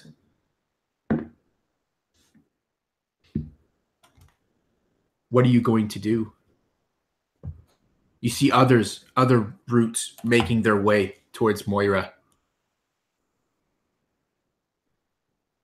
Yeah, Arafor's just going to keep hacking at the roots. First things first, is he's going to try to get her free. Okay. So give me an attack roll.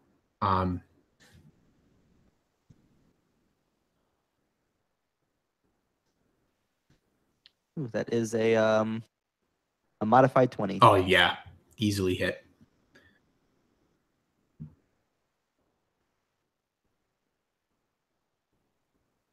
Alrighty, and that is going to be really good. 9 damage. Oh, perfect. You sever another of these roots. Which one was it? Yeah, at this point, Arafor turns his dagger so the blade is facing upward. He doesn't cut her, but he slides it up between her stomach and the roots around her waist. Yeah, words away from her. Yep, you're able to cut those free. So she still has the ones tugging out of her legs. You see other roots approaching the two of you. And one of them starts to wrap its way around your leg as you're bending down to aid Moira. And you see 4 more making their way towards where you see Wari and Barrelass cutting feverishly at roots that are around Wari's legs. And that will bring us to Wari. And you said Barrelass is next to me? Yeah, she's kneeling next to you, and she's actually trying to help you cut yourself free. I would. Sorry, go ahead. Yeah, there's like an intake of breath, and she points with her other hand at the 4 roots that are close to you, and you suspect that they'll reach you soon. Do they look like they're all coming from one tree or one place? Yeah, this great big willow tree, larger than the others. As Wari's cutting, gonna cut the one of the roots that are wrapping around his legs. He's gonna point for Barrelass toward the fire that they hopefully kept going at night. And if it is, he'd be like, "Get a branch, get one that's on fire." And he'll continue to cut out his own leg until he could get up or reach the fire himself. Yeah, just make an attack roll. Oh yeah, no, not disadvantage. All right, dodge 11. Yep, 11 will hit. Just give me damage. Dagger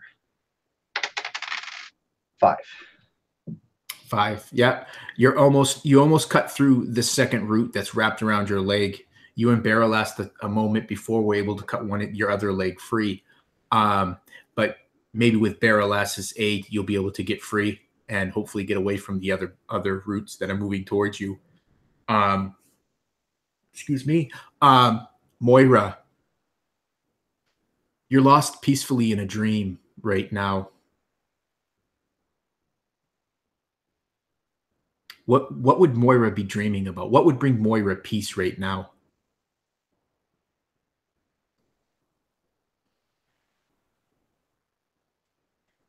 Moira's dreaming about being home.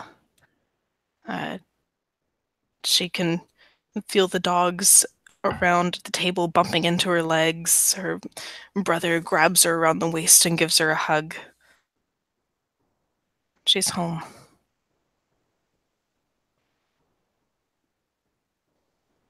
Tears of joy run down your cheeks. There's probably a moment where you question why you're crying. I mean, it's home. You've come home many times. Why is your brother hugging you? Something doesn't feel right in this dream. Even though you return the embrace to your brother, you hear whispers in the back of your mind. Whispers of warning. Every time you try to focus on them, they're swept away by the sounds of your happy family, the barking of your dogs, the nagging of your brother to practice the sword, to ride the horse.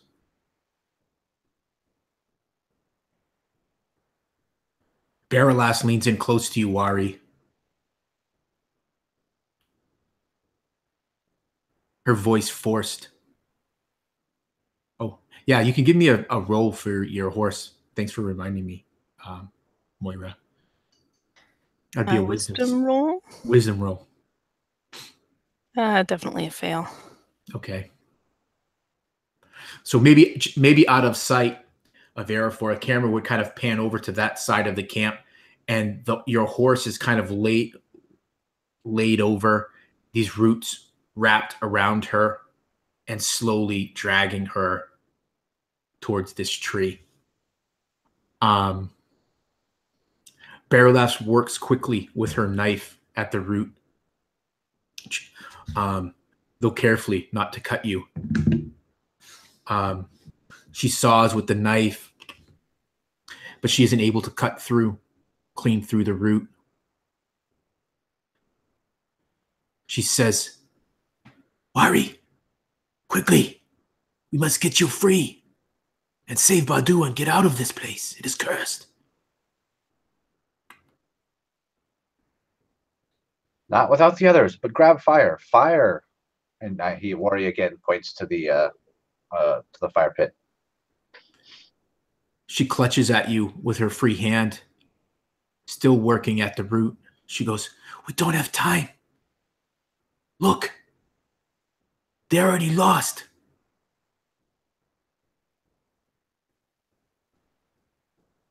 Are they already underneath?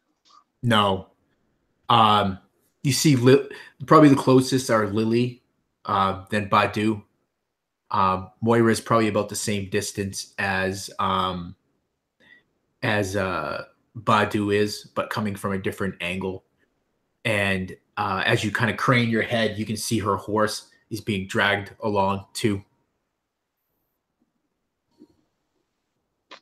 I just shake my head at the moment, half ignoring her, and keep sawing away. She sees the determination on your face.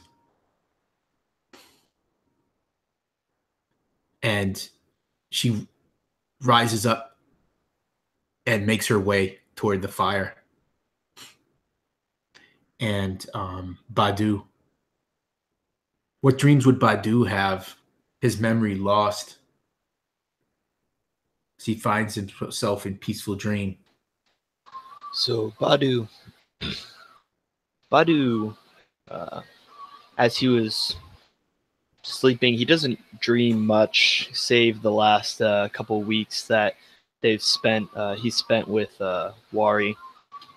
Usually, but for some reason, after the whole ordeal with the Nazgul and this kind of melody, he's taken back to his eyes kind of open, and he sees before him just this kind of narrowed mountain pass. It's wrought with snow. It's cold. It's freezing cold. And he kind of hears this hum. And as he looks back, he sees a group of men, all of similar shape, build, size. But for some reason, none of their faces he can see. They all look just blurred and shadow.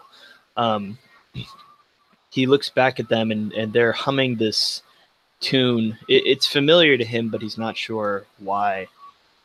And as he looks his eyes forward, he sees he's at the front of this group of men. They all seem like warriors. He feels really out of place, not sure why or where he is. And this hum kind of falls into a rumble. And before he's even able to look up and see anything, his face is completely covered in snow and ice. And his thoughts kind of come back, and he feels this tightness around him, and he can tell he can't move at all. The only thing he can feel is just the little bit of the fingertips of one of his hands. He can feel the cold wind blowing on it, but the rest of him is buried under this compact, just avalanche of snow and rocks, and his mind is numbed with the complacency of death imminent. And he can't really think of much else other than the cold wind bracing against his fingers and just the tightness of being buried alive. But he doesn't remember it. Just seems like an off and distant dream. You also seem to hear this music playing, which seems out of place. Speaks of sleep, release. But you also hear the murmuring of voices. You can't make them out. They don't sound familiar to you. At least not the you that you remember.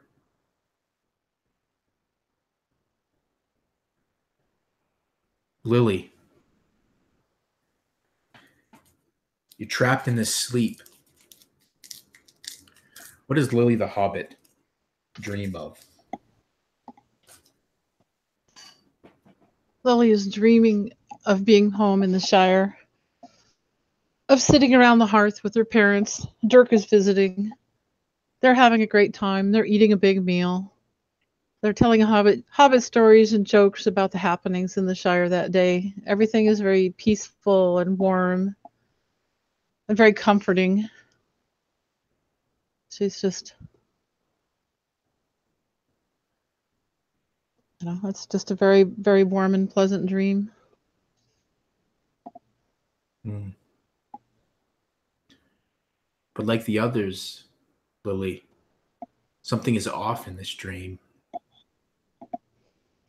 Off in the distance, you see a dark shape.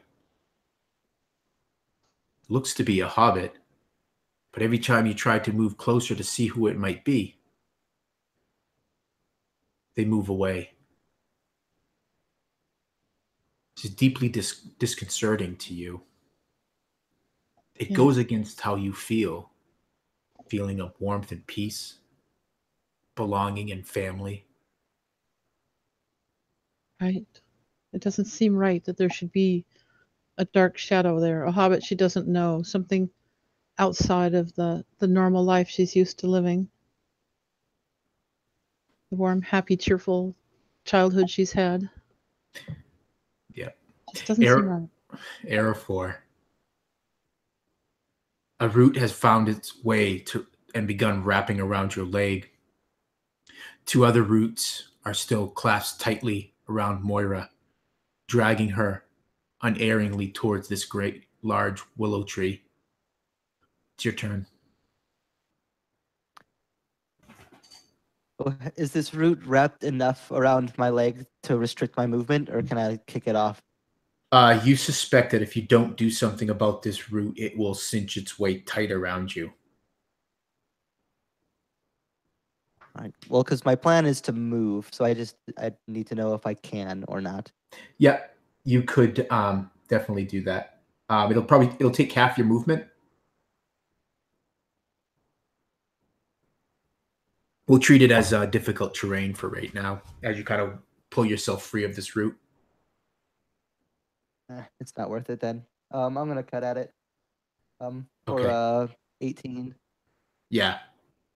These roots are not super fast, and you don't sense that they're well protected. They're pretty. The bark is thin on the roots. Well, it isn't even bark, I All right, guess. and that'll be 6 damage. Yep. You hack away or saw away at this root with your dagger, and you're able to yank your leg, and there's a snap as the root breaks. It retracts as you do so, much like the others have. Alrighty. And with that, with my movement not being restricted anymore, Airfor is going to push the couple of feet up to grab his sword. Mm-hmm. And he is going to take the sword, switch the dagger to his left hand and bring the sword in his right hand. And if I can, I'd like to make an offhand attack this turn. If otherwise, I can save it till next turn since I just picked it up. You definitely have enough movement for that to run to where your sword was laying, where you were sleeping, and run back. So that is going to be a 17, which I'm going to guess is going to hit for 7 damage. I'm cutting at the roots around Moira's legs. Yep. And you're doing it with the dagger? No, actually, I wouldn't be able to use my modifier damage. Technically an offhand attack, so it's just going to be 2 damage this turn. Yeah. So you cut down. You can see the sap from the tree ooze out of the root, but you're not able to cleave it through or cut it through. It still is pulling Moira towards the tree. She's now 10 feet away. Let's see. The ground around you starts to erupt as roots sprout out. Era 4, looking to entangle you and Moira both. Wari, the 4 that are approaching you are closer now. 2 of them. One tries to wrap its way around your hand with a dagger as you're cutting at the root. Another one wraps around your leg.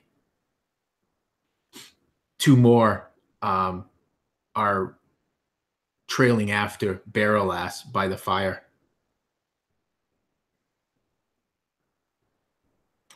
Moira, you hear a scream as you stand in the lodge of your parents.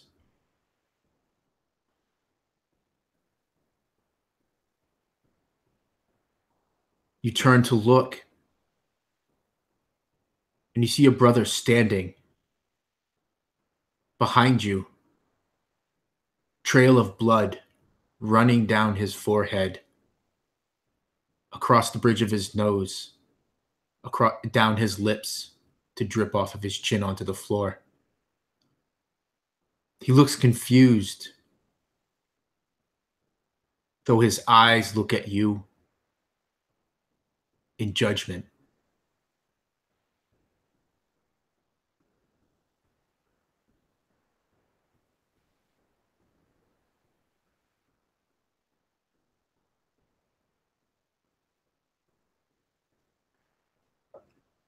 Moira looks down at her hands, looks up at her brother. No. No, no, no, no, no, no. This can't be happening.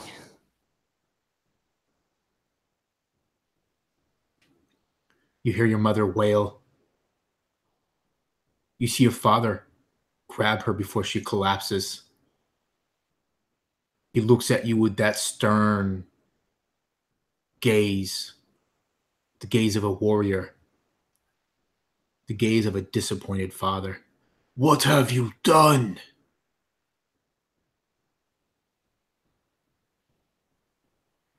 It was an accident. Lies. You were always jealous of him. I didn't mean it. It was an accident.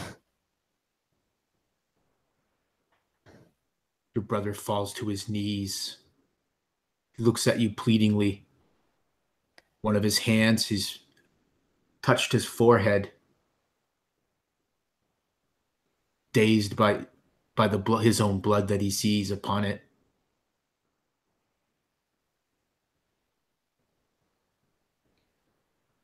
Barrowlass grabs a burning brand from the fire. She turns and staggers back a few steps when she sees two roots nearly upon her. She waves feverishly at them, and it causes them to retract a bit, but not fully. She tries to get to you, Wari. She yells, "I can't get to you!"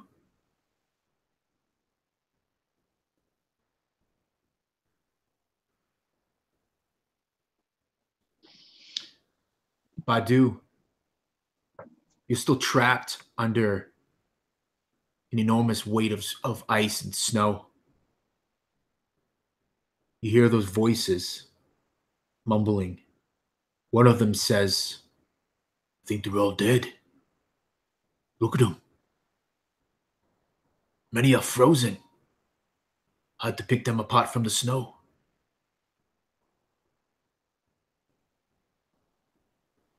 You hear another voice. Again,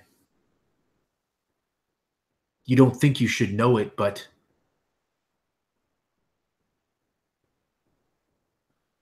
something tells you that you should, that you do. This one here, he looks to be alive. You feel the warmth of someone's hand. You feel it tugging at you, pulling at you. Yes, this one. He still lives. His flesh is cold as ice. We might be able to save him.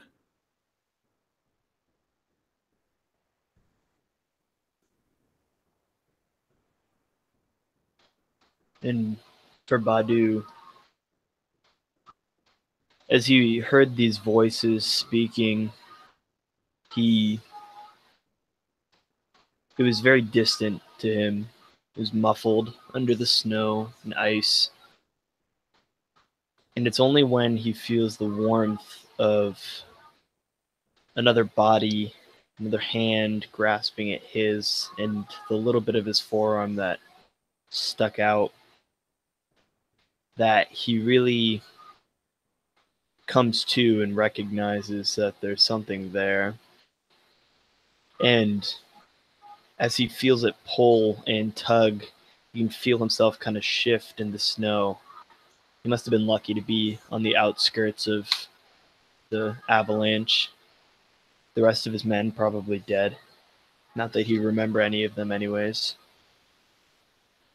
As he feels the rest of his arms start to come out into that cold, brisk, bitter air, it's only when it hits his face that he completely loses consciousness and leaves his life, his fate, in the hand of this unknown person, this unknown creature, rather than to the elements.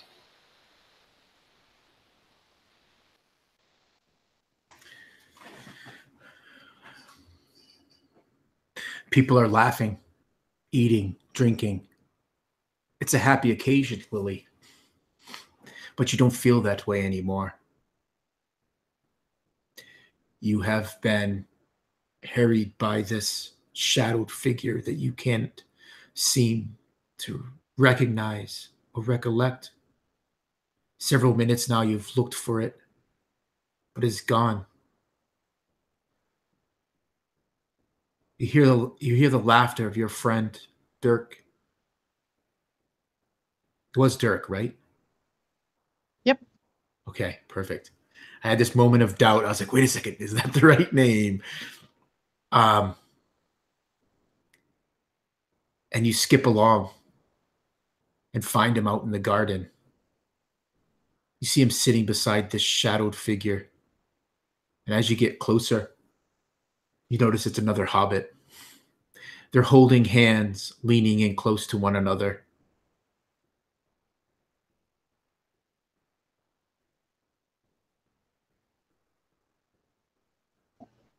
Lily looks at them and calls out, Dirk?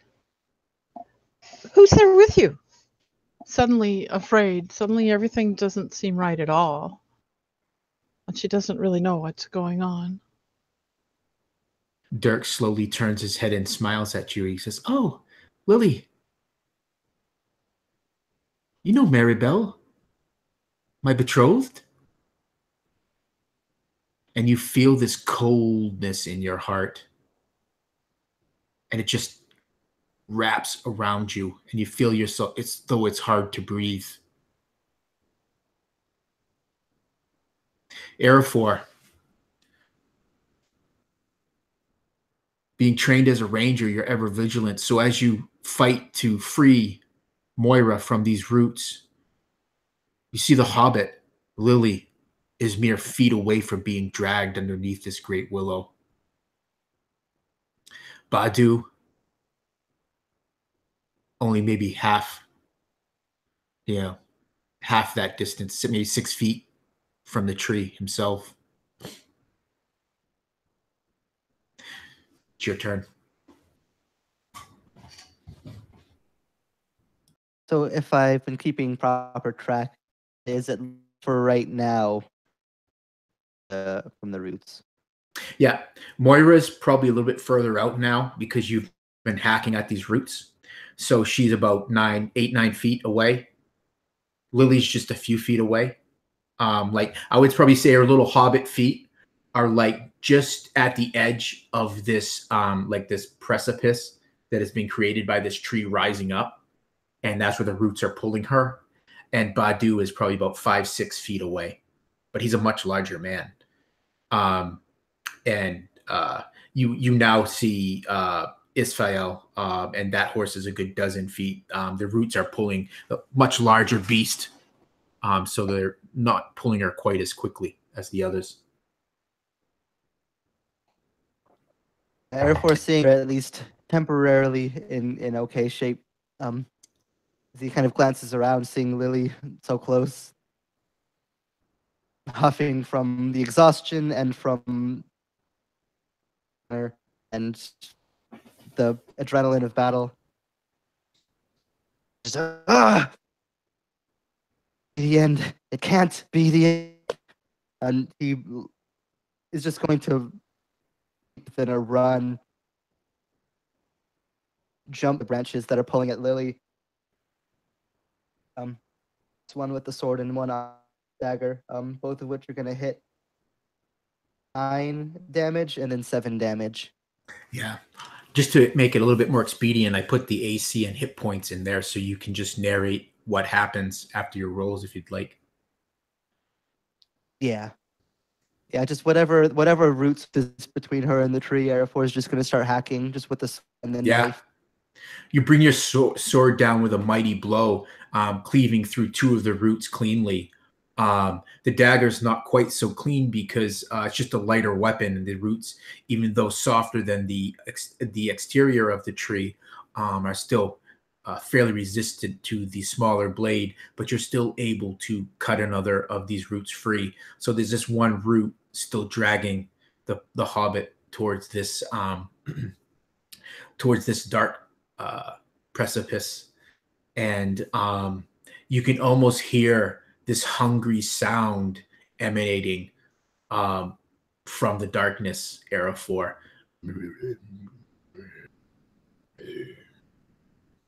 Yeah, and if I can, I don't know if I've already used actions and this would count, then that's fine. But if I can, I'd like to basically my foot up under the last root to kind of wrap it around my leg just to give it more to pull. So if it wants to pull further, it's going to have to like pull 2 of us. Perfect. I love it. I love it. Yes, you can definitely do that.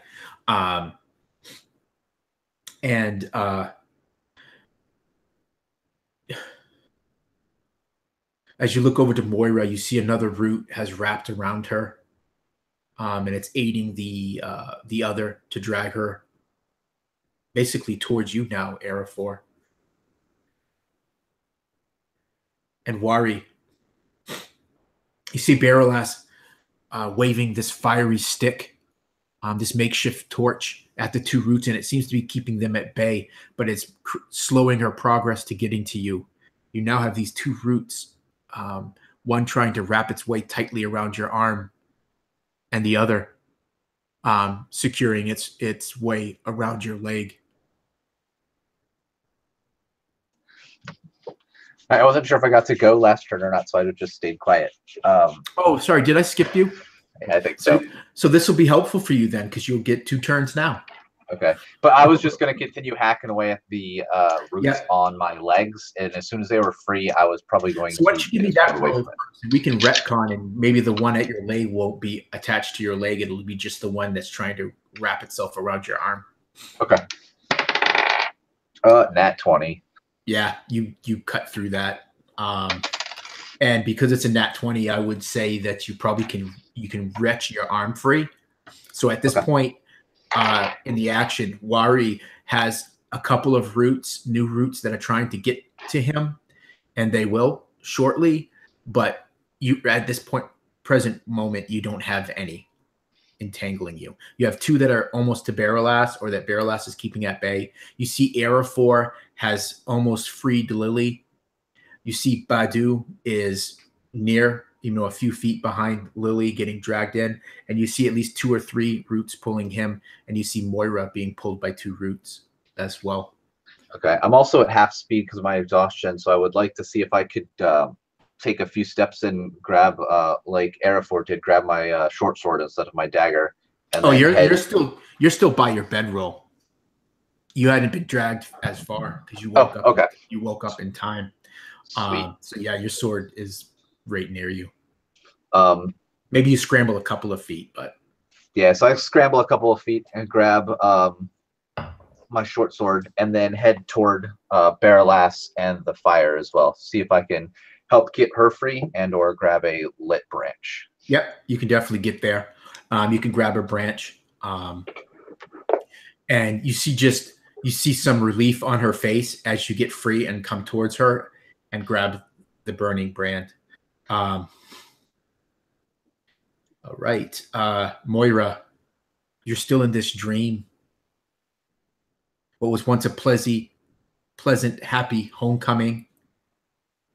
Yeah, that was both his turns. And I do apologize for that. Do not hesitate if you think that I've missed your turn to speak up. I thought you were just narrating us dying or something. I was cool. No. No, I'm just trying to figure a way to roll people in that are unconscious so that they're still involved in the action in some capacity. Moira, your brother collapses to the floor.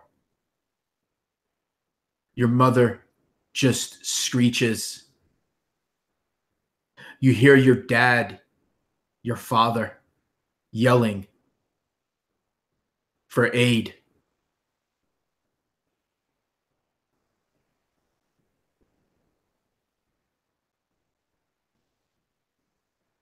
Moira's on her knees, grasping at Edmund, trying to hold his face, his hands. No. You're gonna be okay. Edmund, please. Please be all right. Please. You feel strong hands grab your shoulders and wrench you away from your brother. The red, angry face of your father is looking down at you. He shoves you aside and says, "You've done enough, girl." You find it hard to breathe, as though some heavy weight is upon your chest.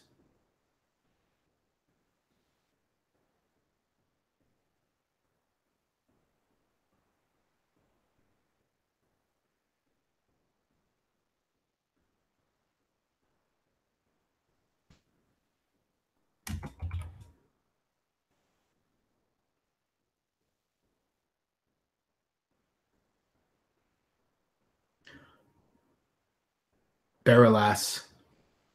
She looks at Iwari. She uses her free hand to point to where Badu is. She says, "We must save him. I can save him."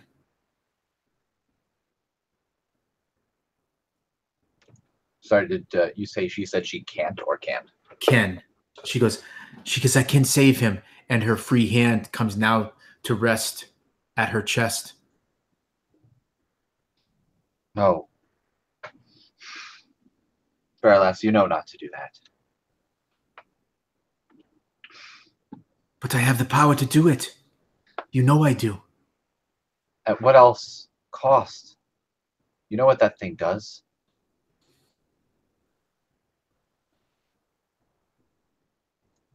She grudgingly nods to you. Well, we must save him then. We do. And Ori would hold up the branch that's on fire. We'll light it on fire or make it retreat if we have to.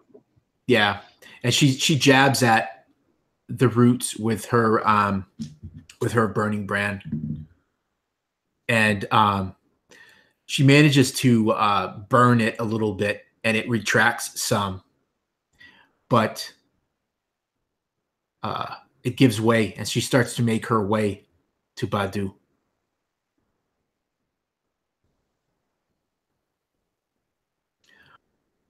Badu, you feel strong hands, several sets you would guess, pulling you free of your icy tomb.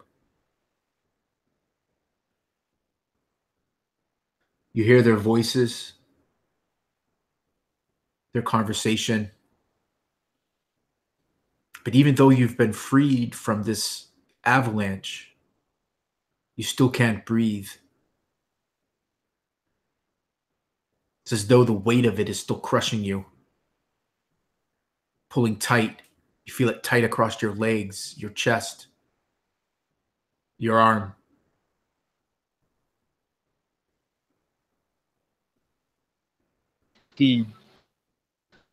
His eyes are shut. They're almost frozen shut. And he still feels the one rock that was digging into his side, and he feels the ice just compacted, weighing on his chest, holding it tight. He feels his face still coated in ice. and he just feels this. He feels himself kind of being dragged across the ground as he hears these dwarves just mumbling some nonsense. And he feels himself being dragged across the ground, but it's slightly warmer than the pile of ice, but still just as worrying.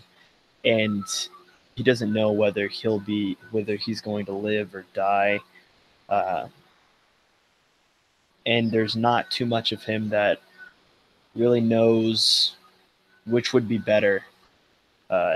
He can't really think of much, just the cold, frozen wind, hail just chipping away at his face, at his consciousness, at his soul almost. And above it all, you still continue to hear the song. Lily, Dirk is smiling at you. The other hobbit turns to face you. Rosy, red, plump cheeks, brown, curly hair, soft blue eyes look at you, a big smile. I've heard so much about you, Lily. I think we're going to be the best of friends. Lily feels this huge constriction in her chest, like her heart just wants to stop. And she looks at Dirk and kind of stammers, I thought we had an understanding. Dirk quirks his head to the side. You can't be serious, Lily. I would never marry you. We are friends, true enough, but you're like a sister to me. No, this is the girl for me. And he kind of pinches one of the lass's plump cheeks, and she giggles. Lily stands up straight and gives a rather wooden smile and holds out her hand to shake Mirabelle's hand, and she's kind of like, inside she realizes that she really did care. And she's like I say, she's feeling this huge constriction. Almost, it seems weird though, beyond even what's going on around her, because even her legs feel constricted, and she finds it difficult to move in this dream, or whatever it is. I don't know that she even knows it's a dream. It seems very real. You try to reach. to shake her hand. You find you can't do it. Dirk frowns. Lily took. I'm surprised. I thought you were a better hobbit. You're not jealous, are you? And she just kind of smiles at him, trying to pretend that she's not, and not being able to move or really say or do anything about it at this point. Right. Arafor. Things aren't going well. You almost have Lily free, but her legs are now dangling. Oh, actually, you slowed that, didn't you, with your foot? Right? Yes, we want. You feel the root tugging against, so it has to work around me. Yeah, you feel the root tugging against your leg, and it's bought you precious seconds. Because if not, you think Lily would have been pulled under the tree. You hear the song, ever present, still playing through the trees, through the branches, across the leaves. And you hear something different, though. Still distant.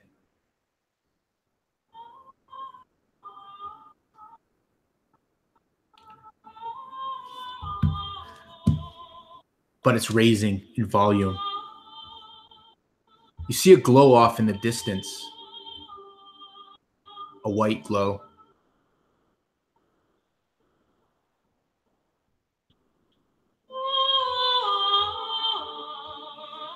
You hear a different song now. It seems to be drowning out the song of the trees. You see a tall, lithe woman making her way elegantly through the forest towards you, dressed in a simple white gown, golden hair, long, hanging at her shoulders. There's almost a glow about her. You immediately recognize her. She's one of touched by the Valar, an elf. And as she sings, you see the roots starting to retract and pull away. The tree almost grumbles as she moves closer and closer to you. For a moment, your eyes lock and you see kindness there.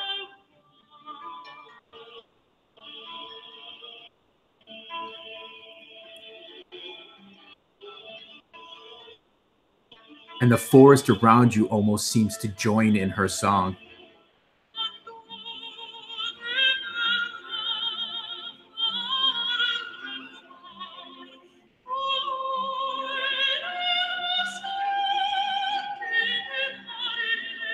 Aerofor finds himself almost stunned. Like his eyes go wide, his jaw drops.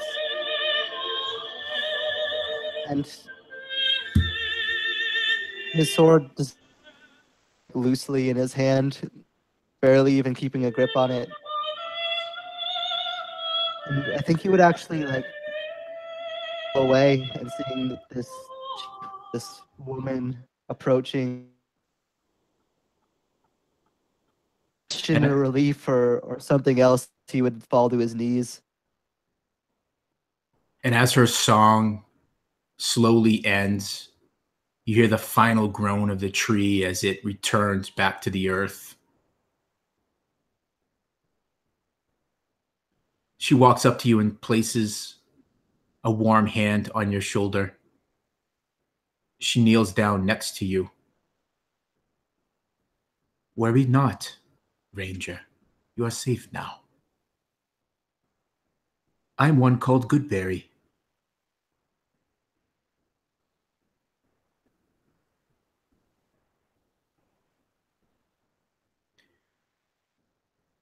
And as she says that, the rest of you slowly stirred. Oh, Goldberry. Thank you. Go to Goodberry. Good 5e spell. I am Goldberry. And the rest of you stir awake as her song ends.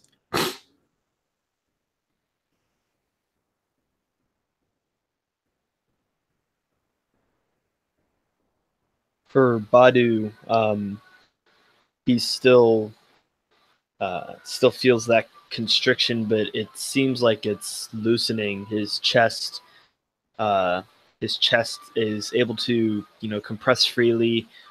He can breathe a little bit better, and he feels a stillness now. He's stopped moving, something like that.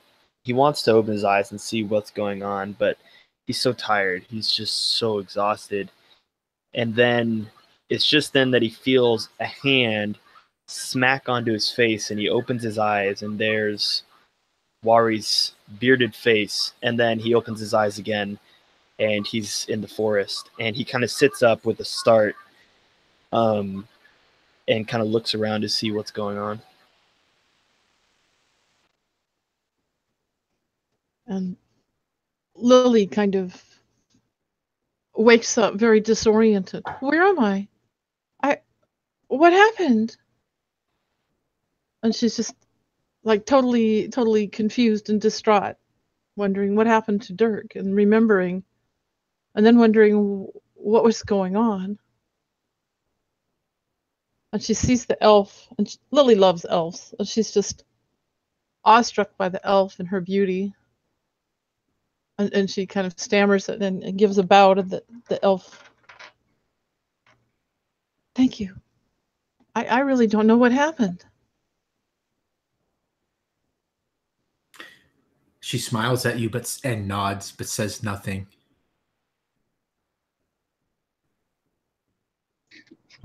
Worry pipes up.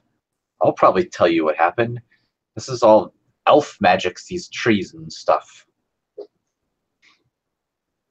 She laughs at hearing that, Wari, and her laughter sounds like it almost sounds like water rushing across stones. Knife fears are no good if you ask me. The last one we ran into.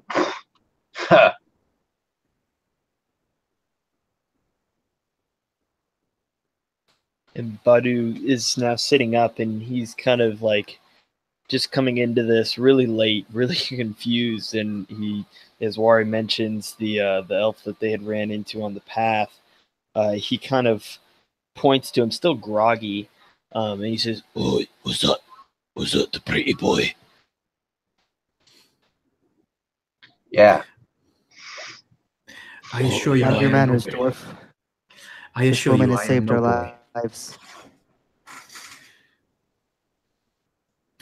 She smiles at you, Arafor, and she stands and she reaches down a hand to help you up. It is good that I came by when I did. I came to collect lilies here in the pool.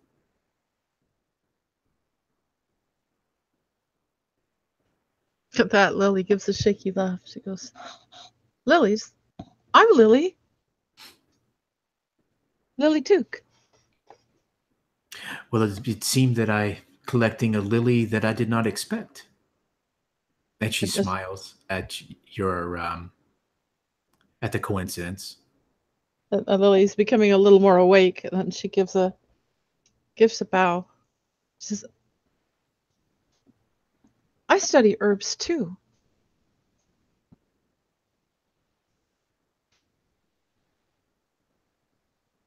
Are you well, girl? And she looks down at you, Moira, as you kind of shaking awake.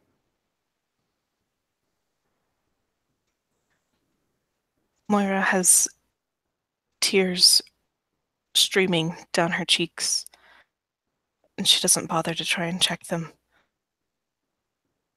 The pain of that memory reopened like a wound that had almost healed over and then cut afresh. She looks up at this beautiful woman.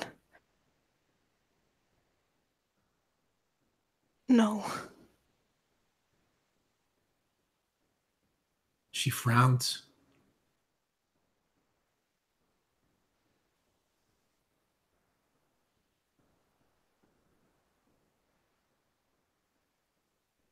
Cannot make the pain go away, but I can help some. Come. And she beckons you to get up. And then as she does that, she looks across the rest of you and she says, come. You all look road weary. Old man Willow, and she looks at this grand willow tree, is a stubborn sort. Does not like interlopers in his wood.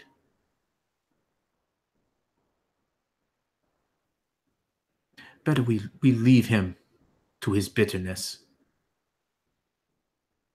I would like to introduce you to my husband. There you may rest and regain your strength.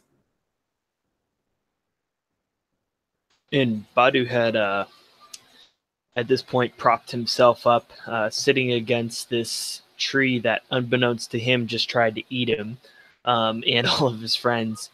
And as she kind of like gestures to the tree saying this, he looks up at it, kind of startled, like, what?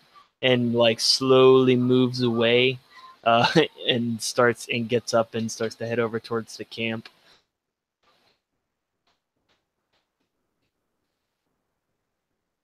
Well, come quickly, gather your things. If you wish to meet my husband, we must get back. He's not one to stay at home for long.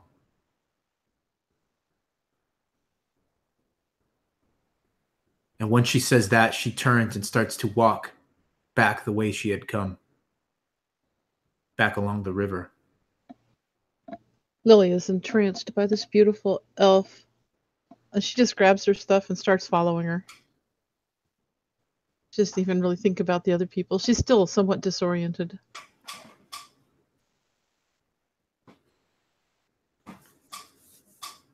Or he would pack up his stuff from the camp as well, grumbling to himself the whole time. And if Badu was anywhere near within earshot, he'd start complaining about forests and how all the elves always seem to come out when mischief is afoot in the forest, like they caused the mischief and all this other nonsense.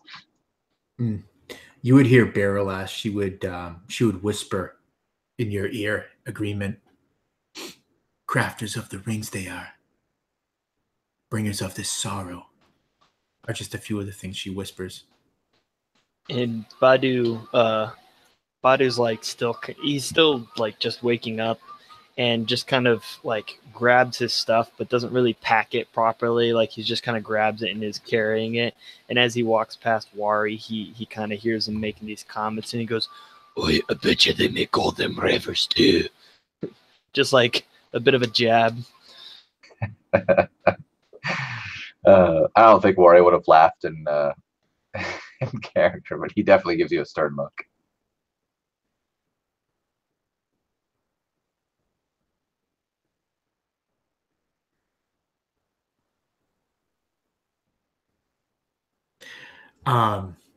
So you guys gather your things and you follow Goldberry through the forest. It almost seems that the path has gotten easier as you follow her, almost as though the trees and roots seem to move to make her passage easier. Yes, she is fine. And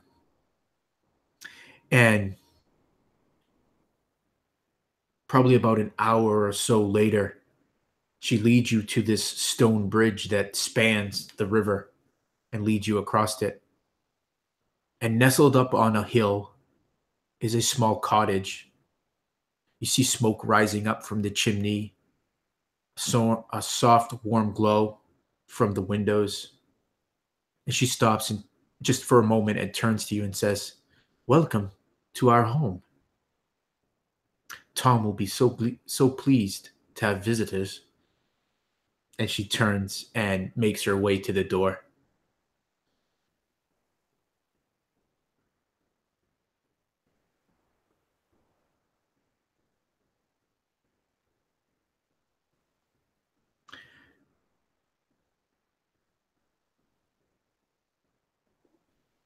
So she would, I'm assuming you all would go inside. I want to leave you guys option to say anything to each other that you want. Wari would be last inside. That would probably be it. Just kind of still uneasy about everything. Lily's probably first because she just Lily, like you know following. you know who Goldberry is when she said her name, and when she said Tom, you know exactly who she's speaking of. You've heard enough of the legends and stories in the Shire of Tom Bombadil. Lily's eyes were about as big as saucers. She never thought she would see Goldberry and Tom Bombadil. She just nothing she, just totally outside of her possible experience. She almost just completely forgets about the weird dream and everything, and she's just like, this is like walking into a legend. And when you walk inside, you see this rather modest cottage. It's warm, welcoming. There's a stout, short man sitting by the hearth, feet up on a stool, smoking a pipe. You see a faded yellow hat sitting on the back of his chair. He's wearing a faded blue coat, brown trousers, and big stout boots that's end just below the knees. He's got a red, bright reddish brown beard, and he smiles at you as you come in.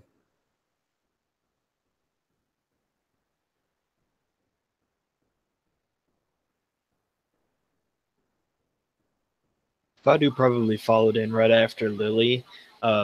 He's walking like a zombie almost. Like the first time that he got anything close to real rest in this damn forest, and he's being woken up now. And he was sleeping pretty heavily. It was pretty good. So he's kind of just groggy and just kind of that tired zombie. And he ducks in and kind of finds a spot and just drops his stuff that he was just carrying rather than having it packed properly. Just drops it and kind of sits down, probably leans up against a wall and almost passes out again. Hmm.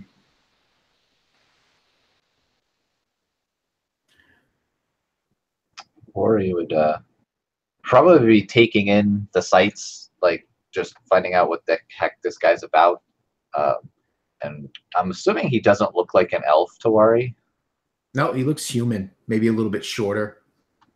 So he'd probably be a little complex about that. An elf marrying a human. You know, he's probably all up in dwarf culture, like dwarves and dwarves. And then also just taking in the the nooks and crannies of all of what the heck is in this house, in this creepy little forest.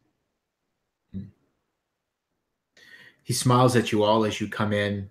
Goldberry is spooning out some sort of stew from a large pot and setting it at the table, and she indicates for you guys to eat. You will be safe here. And you don't know why, but you know the truth in those words from her.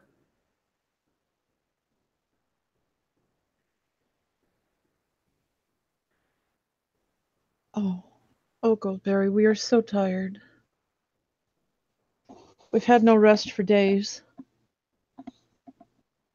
And we ran out of food. She looks very sad with great big puppy dog eyes. Yeah, her eyes, Goldberry's eyes, kind of drift to one of the windows. And she says, the forest can be tough on many. You will rest here. You may rest here until your strength is returned. Where do you travel? Oh, thank you so much. Now I don't think she's aware of the conversation that Arafal and Moira had. Because that happened while she was sleeping. Right. But she kind of looks at Arafal because he's the one who really says these things and decides who to speak to. And she trusts his judgment on that. She sees your eyes drift over to Arafor, so Goldberry turns towards you, Arafor. You are Dunedain, if I am not mistaken, from the Old Kingdoms. That is correct.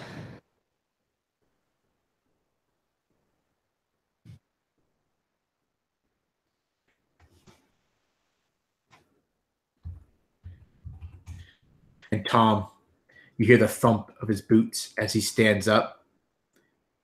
He kind of stomps him a couple times. Thump, thump, thump. He goes, good wife. There will be time for these questions. Let's make sure they have food and rest. We'll talk more of it in the morning. Yes?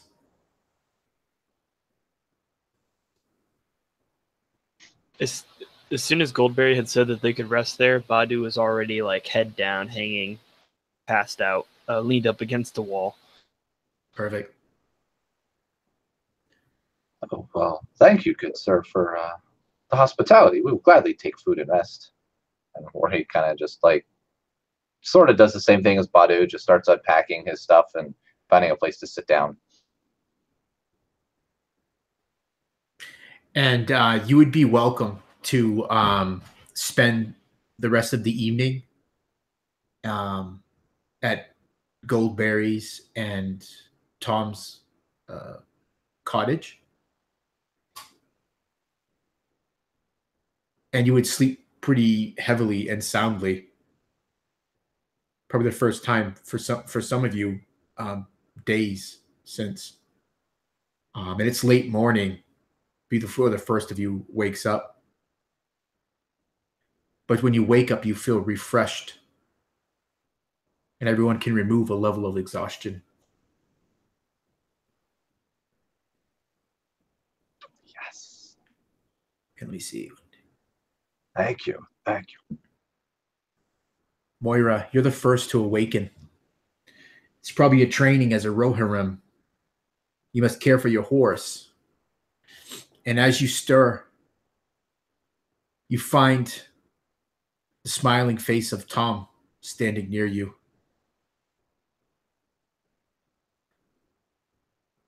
You look troubled, girl.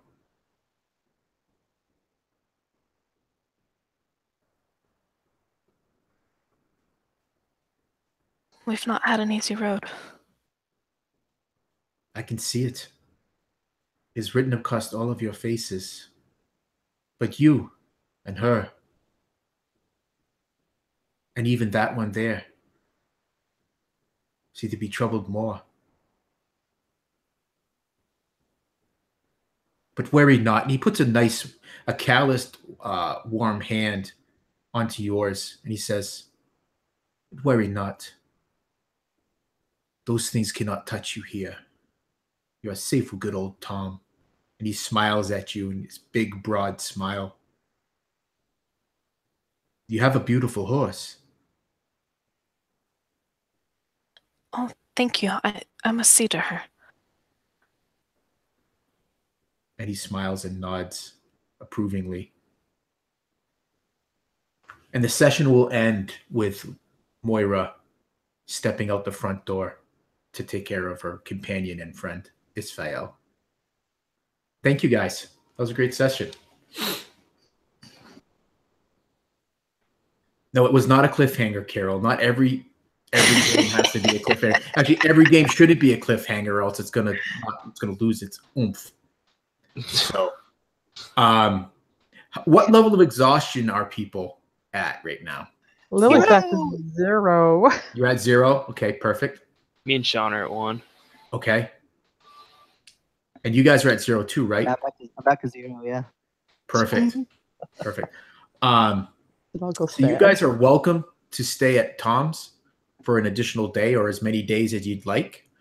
You guys can definitely let me know outside of this game before next session, and then I'll decide from there where we're going to pick up. Maybe we'll do some stuff outside of that with Tom, or we can pick up with Tom when we play next session. But anyways, thank you guys very much for playing. That was a really good session. And thank everybody that either watched or will watch this. And as always, give us any comments below and give us a like or an unlike.